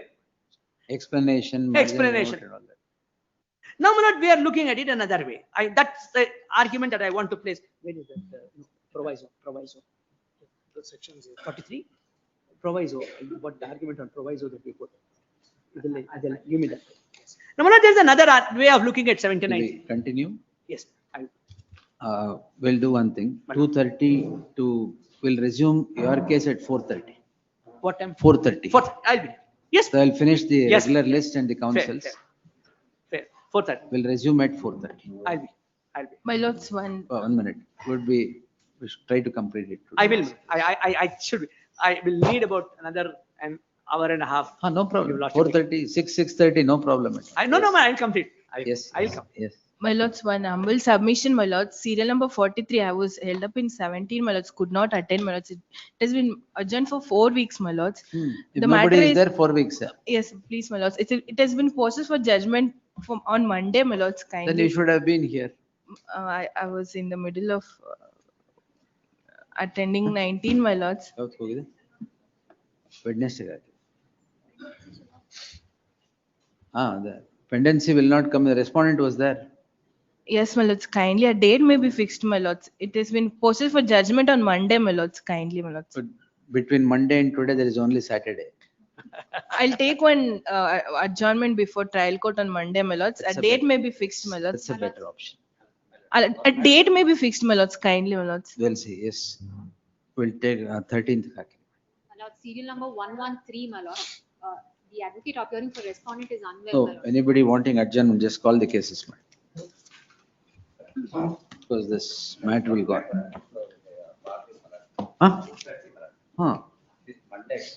ಯಾಕೆ ಬರ್ಲಿಲ್ವಾ? ಬರ್ಲಿಲ್ಲ ಅಂದ್ರೆ ಬರುತ್ತೆ ಬಿಡಿ. ಬರ್ಲಿಲ್ಲ ಅಂದ್ರೆ ಮಂಡ್ಯಕ್ಕೆ ಬರುತ್ತೆ. Comply ಮಾಡಿದ್ರೆ ಬರುತ್ತೆ, ಇಲ್ಲ ಅಂದ್ರೆ ಮಂಡ್ಯಕ್ಕೆ ಬರುತ್ತೆ.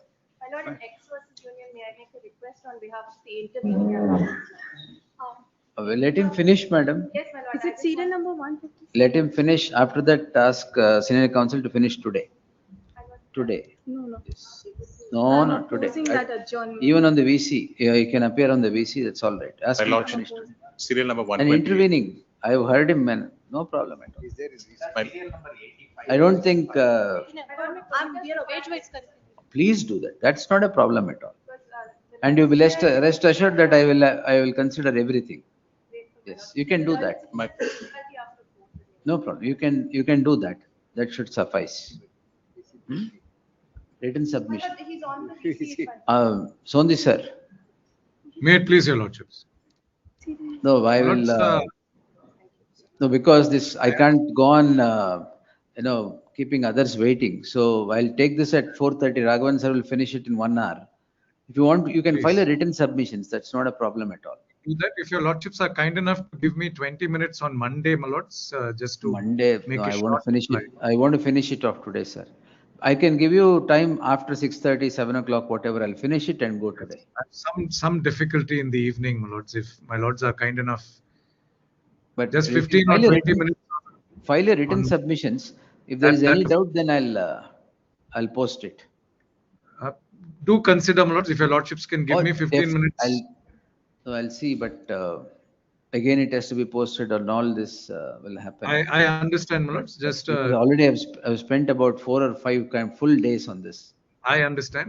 If your lordships can, my lords, accommodate me for 15 minutes any day next week, I'd be very grateful. No, any day next week. Today it should be over. This You evening, you can appear on VC also at whatever time you want. I have a personal difficulty after 4 this evening, my lords. That's the After 4, is it? Yes, my lords. Before 4, if you want, I'll accommodate you. May I then log in around 2:30 or Log in 3? and don't come here. You can log in and finish it. Yes, maybe 3 o'clock. May I log in, my lords? 3:30. Please. Yes. So great. No problem. So Yes. great. My lordship, serial number 128. No, page wise. Page 11, 62 and 63, page 12, 64 to 71. 70. 71. 70. ಏನು? For the petition, sir, notice ಎಲ್ಲ serve ಮಾಡಿದೀವಿ. Enter ಮಾಡಿದ್ಯಾ? Enter ಮಾಡಿದ್ದೀವಿ. 13th. List on 13th. Oh, ಯಾರಿಲ್ವಾ? List on 13th. Yes, next.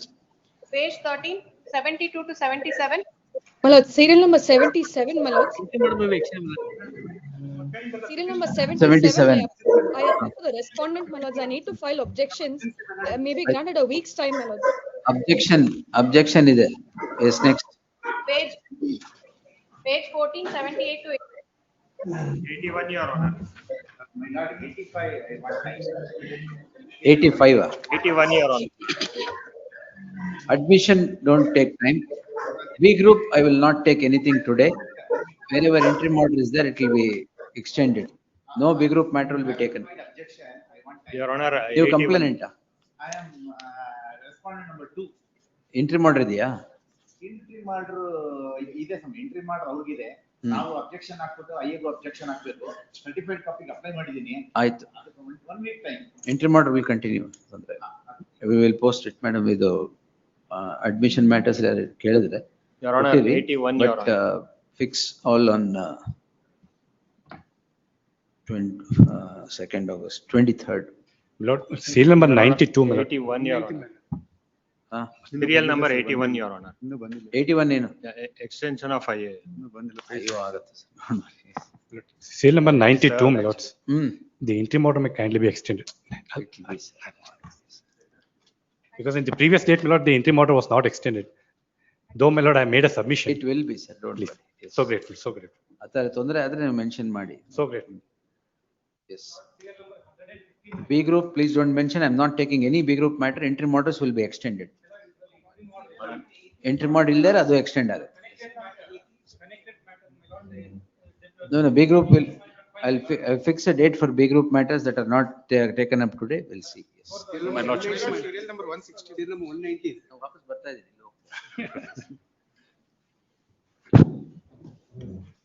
Madam ನಮ್ದು serial number 100 madam.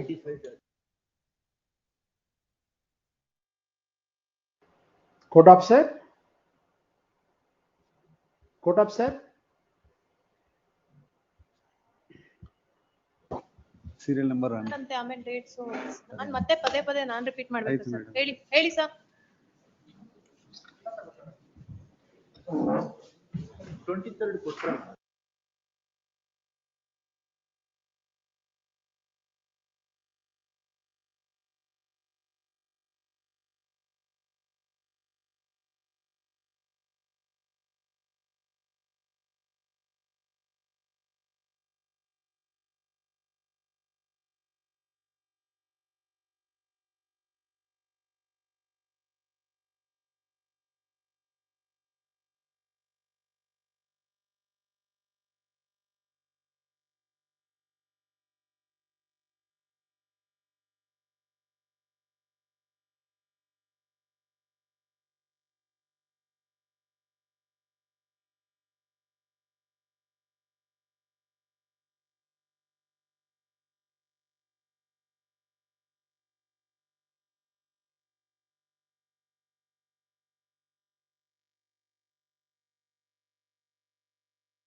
Court officer?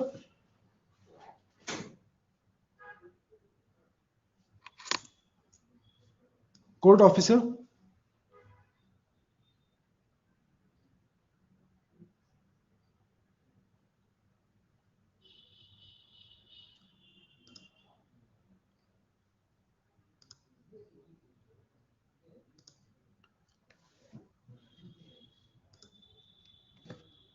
Court officer?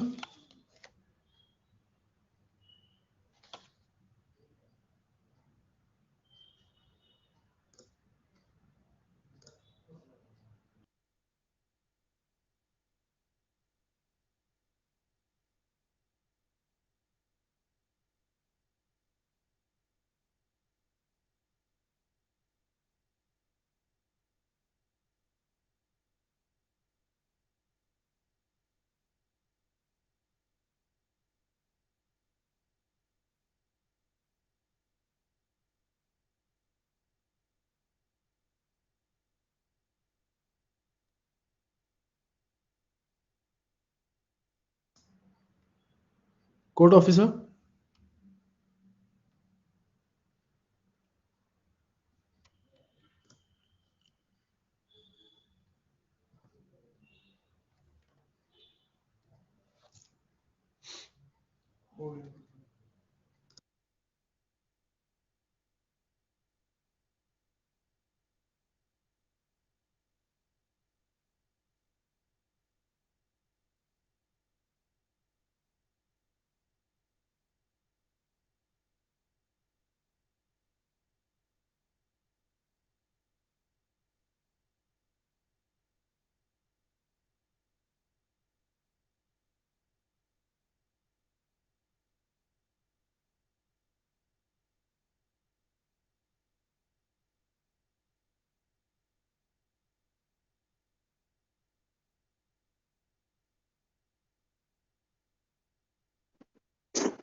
For the respondent.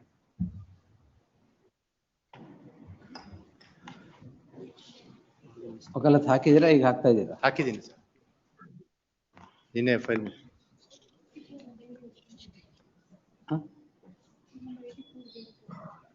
84 ಯಾವ್ದು? ಮನೋಜ್ ಕುಮಾರ್. ಹಾ ಅದನ್ನ. Page number 105 my lord. Criminal petition ಏನು? ಯಾರು ಕೊಟ್ಟಿದ್ದೀಗ ಇದು? ನೀವಾ? ಏನಿದೆ?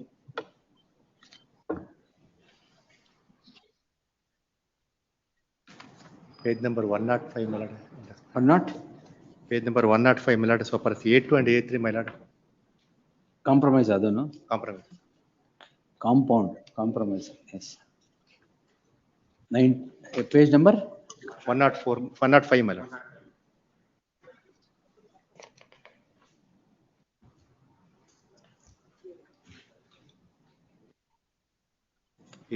This petitioner. Same, 105 ಅಲ್ಲಿ. ಇಬ್ರು ಇದ್ದಾರಾ? Yes.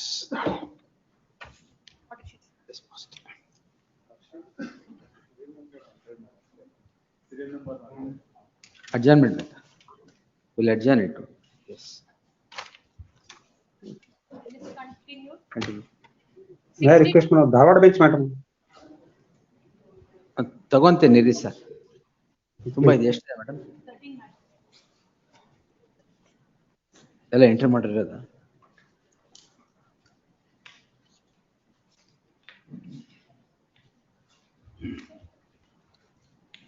One to 9, Dharwad matter 1 to 9, interim order subsisting will continue to the next date of hearing. List the matter on 23rd. ಆಮೇಲೆ interlocutory extension ಇವೆರಡು ಇರಲಿ ಹಾಗೆ 10 and 11. Further hearing. Further hearing ಯಾಕೆ? Appear in seal number 15 months. As per lordship direction, I have also filed my objections. ಎಲ್ಲ 23rd. Seal number 14 lords is. 14 ಏನು? Your lordship sir, the entire please. 23rd ಬರ್ಲಿ. Please. Yes. List on 23rd. Interim order ಇದೆ ಅಲ್ವಾ? Please. All 23rd. Play very well. Interim order. That will continue, sir. Entire list 23rd. Interim order will continue. In serial number 190. Serial number 15. Dharwad list. Pardon? Dharwad list. ಇಲ್ಲ ರೀ. ಮತ್ತೆ ಇದೆ. Yes. Serial number 15 of Dharwad list madam. ಎಲ್ಲ ಆಯ್ತು sir. Interim orders will continue. Yes. Serial number 10. 23rd. Publish. Yes. Madam, except 11 and 12, extension of parole ಬಿಟ್ಟು. ಎರಡು extension of parole ಇದೆ, ಅದು ಬಿಟ್ಟು ಮಿಕ್ಕಿದೆಲ್ಲ ಹಾಕಿ, ಅದು ಮಾತ್ರ ಇಟ್ಟಿರಿ. Yes. Now continue the list. 62.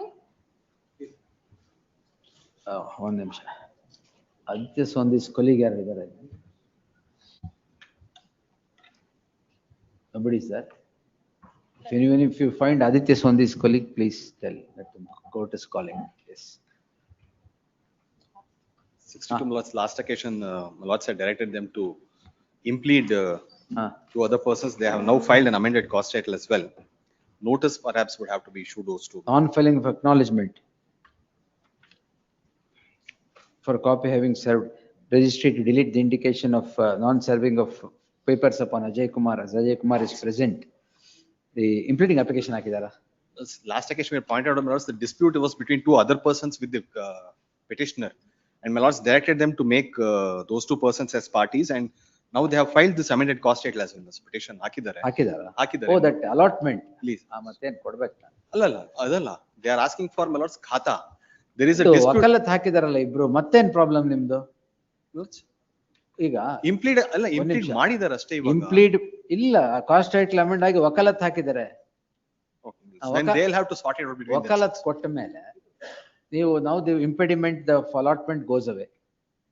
ಈಗ ಅಲಾಟ್ಮೆಂಟ್ ಆಗಿದೆ ಅವ್ರ ತಂದೆಗೆ, then you said you have there are two other brothers are there ಅಂತ ಹೇಳಿ. There is a dispute between the private parties, the private respondents and the ಅದಲ್ವಾ petitioner. ಇದು?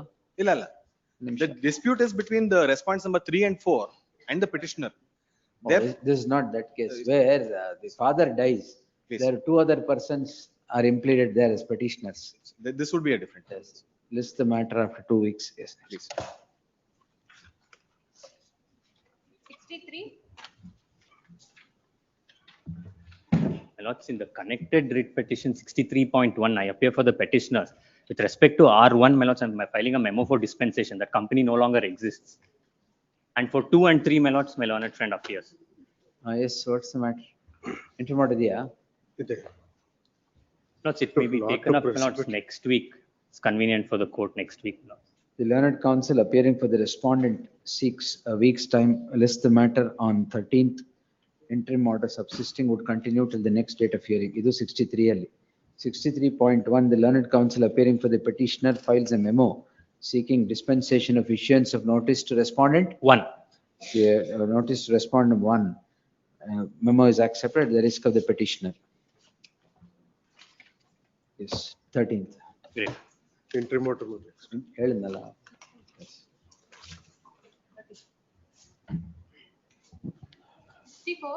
For the petitioner, your lordship. On the last. One month. Manu, tell Sondi sir, I'll take it on Tuesday. Because he has some inconvenience today. Let me not force him. ನಿಮ್ಗೂ ಅಷ್ಟೇ 5 o'clock on meeting ಇದೆ. ಇವತ್ತು ಆಗಲ್ಲ. Please. I'll take it on Tuesday at 4:30. Please. All right, 4 o'clock or 4:30 I'll start. Even if it is 7, you have to finish. ಅಷ್ಟರಲ್ಲಿ ಓದ್ಕೊಂಡ್ ಬಂದಿರ್ತೀನಿ ನಾನು written submissions. My lord's pen drive Tuesday ಕೊಡೋದಾ? Pen drive, pen drive, yes. We file it today, madam. Mine is ready. I will give it. I will collect from everybody and I'll. No, Manu, give it to Manu. Manu will give it. Grateful. All right, ಹೇಳ್ಬಿಡಿ Raghav. Please, so great. Grateful. Yes. Suit for specific performance filed by the respondent number 1, your lordship. Yes, madam. On the last, and at the stage of further evidence, the respondent number 1 files an application under order 3 rule 2A to seek permission to appoint his brother as special power of attorney and to continue with the evidence. And this was allowed, your lordship. I'm challenging that. I'm before your lordship. On the last occasion, I was directed to. You have not served? I've served. Where is the acknowledgement? I filed it yesterday. It is not been Learned put up. counsel for the petitioner submits that the fag end of the proceedings after the entire evidence was over, an application comes to be filed by the plaintiff appointing whom? Brother, his brother. Appointing the brother as his power of attorney holder to conduct further proceedings. The court has allowed it without any rhyme or reason as the entire trial was already over. In that light, the order dated so and so shall remain stayed. It is made clear that the suit is not stayed. The proceedings before the concerned court is not stayed. It shall go on. One submission. The trial is not ended, your lordship, at the stage of further evidence. Stage of further evidence. Evidence. All right, yes. Blessed. ನೀವು ಯಾರಿಗೆ? 5. Same. 65 minutes. KIADB was to file a report. They not served me a copy. 65. 65. My lord, in this case, last occasion, my lord. ಎಲ್ಲಿದೆ report? I tried. Nice. Copy ಕೊಡಿ ಅವ್ರಿಗೆ. Sealed cover ಕೊಡ್ತಾ ಇದ್ದೀರಾ? ಅಲ್ಲ ಅದು ಮತ್ತೆ? We'll take it on. Have a look at this. Have a look at it. Tuesday. 65, please, my lord. There's one IA for impleading that has come my way. Whom? Nimda? Please, my lord. We are Who the are you? landowners to an extent of 400 acres. We are also the same, covered by the same notification. We are the owners of the lands, my lords. File an independent petition. No, my lords, we are not They challenging want it. the acquisition. We I want don't to have a oppose problem. this They petition. wanted, no problem. I don't have any grief. We want. ನೀವು oppose ಮಾಡ್ತಾ ಇದ್ದೀರಾ? ಇಲ್ಲ ಇಲ್ಲ ನಾನು Impleading application ಮೇಲೆ for the reasons indicated in the affidavit accompanying the application, The impleading application stands allowed the petitioner to amend the cost title and file an amended cost title. Consider this. Let the application be pending. You know, there's Because we there's are the not owners. much. If they want their lands to be acquired, let them have this. I mean, There my cannot only be, this objection- notification, we are the beneficiaries of the notification. Cost title, ಎಷ್ಟು ಜನ ಇದ್ದೀರಾ ನೀವು? My lords, we have 400 acres, we have owned 400 acres. Own ಸರಿ, how many of you are impleading? Yeah, 70. 70%, my lords. Then All of them, we agree for this one, we have given representations. My We lord, proceed I with will the make one acquisition, submission. my lords. Now enquiry and hearing already over, my lord. We have The given. impleading, ಅದ್ ಬೇಡ. The impleading application also would be heard along with the main matter. I will permit you hearing, so Please. don't worry. Yes. I also may be posted, my lords. ಅಯ್ಯೇ ಇರುತ್ತೆ. Please, so that, List on Thursday then. Thursday. please, my lords. Next Thursday, that is Please, 31st. I also request my lord friend, my lords, one My lord, copy I of this have, also. I have made a list of petitioners who have heard by the official, my lord. That is the reason I have given that copy. And I have brought all the records, my lord, whatever hearing records. ಆಯ್ತು, 31st. Please, 66. one copy. ನಮ್ಗೆ ಕೊಡಿ. Case, my lord. 60? 6, my lord. Place for week short accommodations, my lord. 31st. Pendency of this petition, my lord, shall not be an impediment to pass any order by the KADP, my lord. There I is have no not impediment. granted any interim order. But pendency ಇದೆ ಅಂತಲ್ಲ ಅವ್ರು order ಮಾಡಕ್ ಬಿಡಲ್ಲ. Let there be clarified, my lord, please. I have not granted, learned counsel to the petitioner seeks a week's time. Pendency of this petition will not come in the way of any further proceedings before either the administrative authorities or any judicial forum. Please, apply. 67. My lord, for respondent, my lord, For petitioner, the matter is not settled. Not settled. Not settled, my lord, because we are ready for decretal pay amount is- principal amounts. decretal amount is around 48 lakhs, my lord. They are offering only 70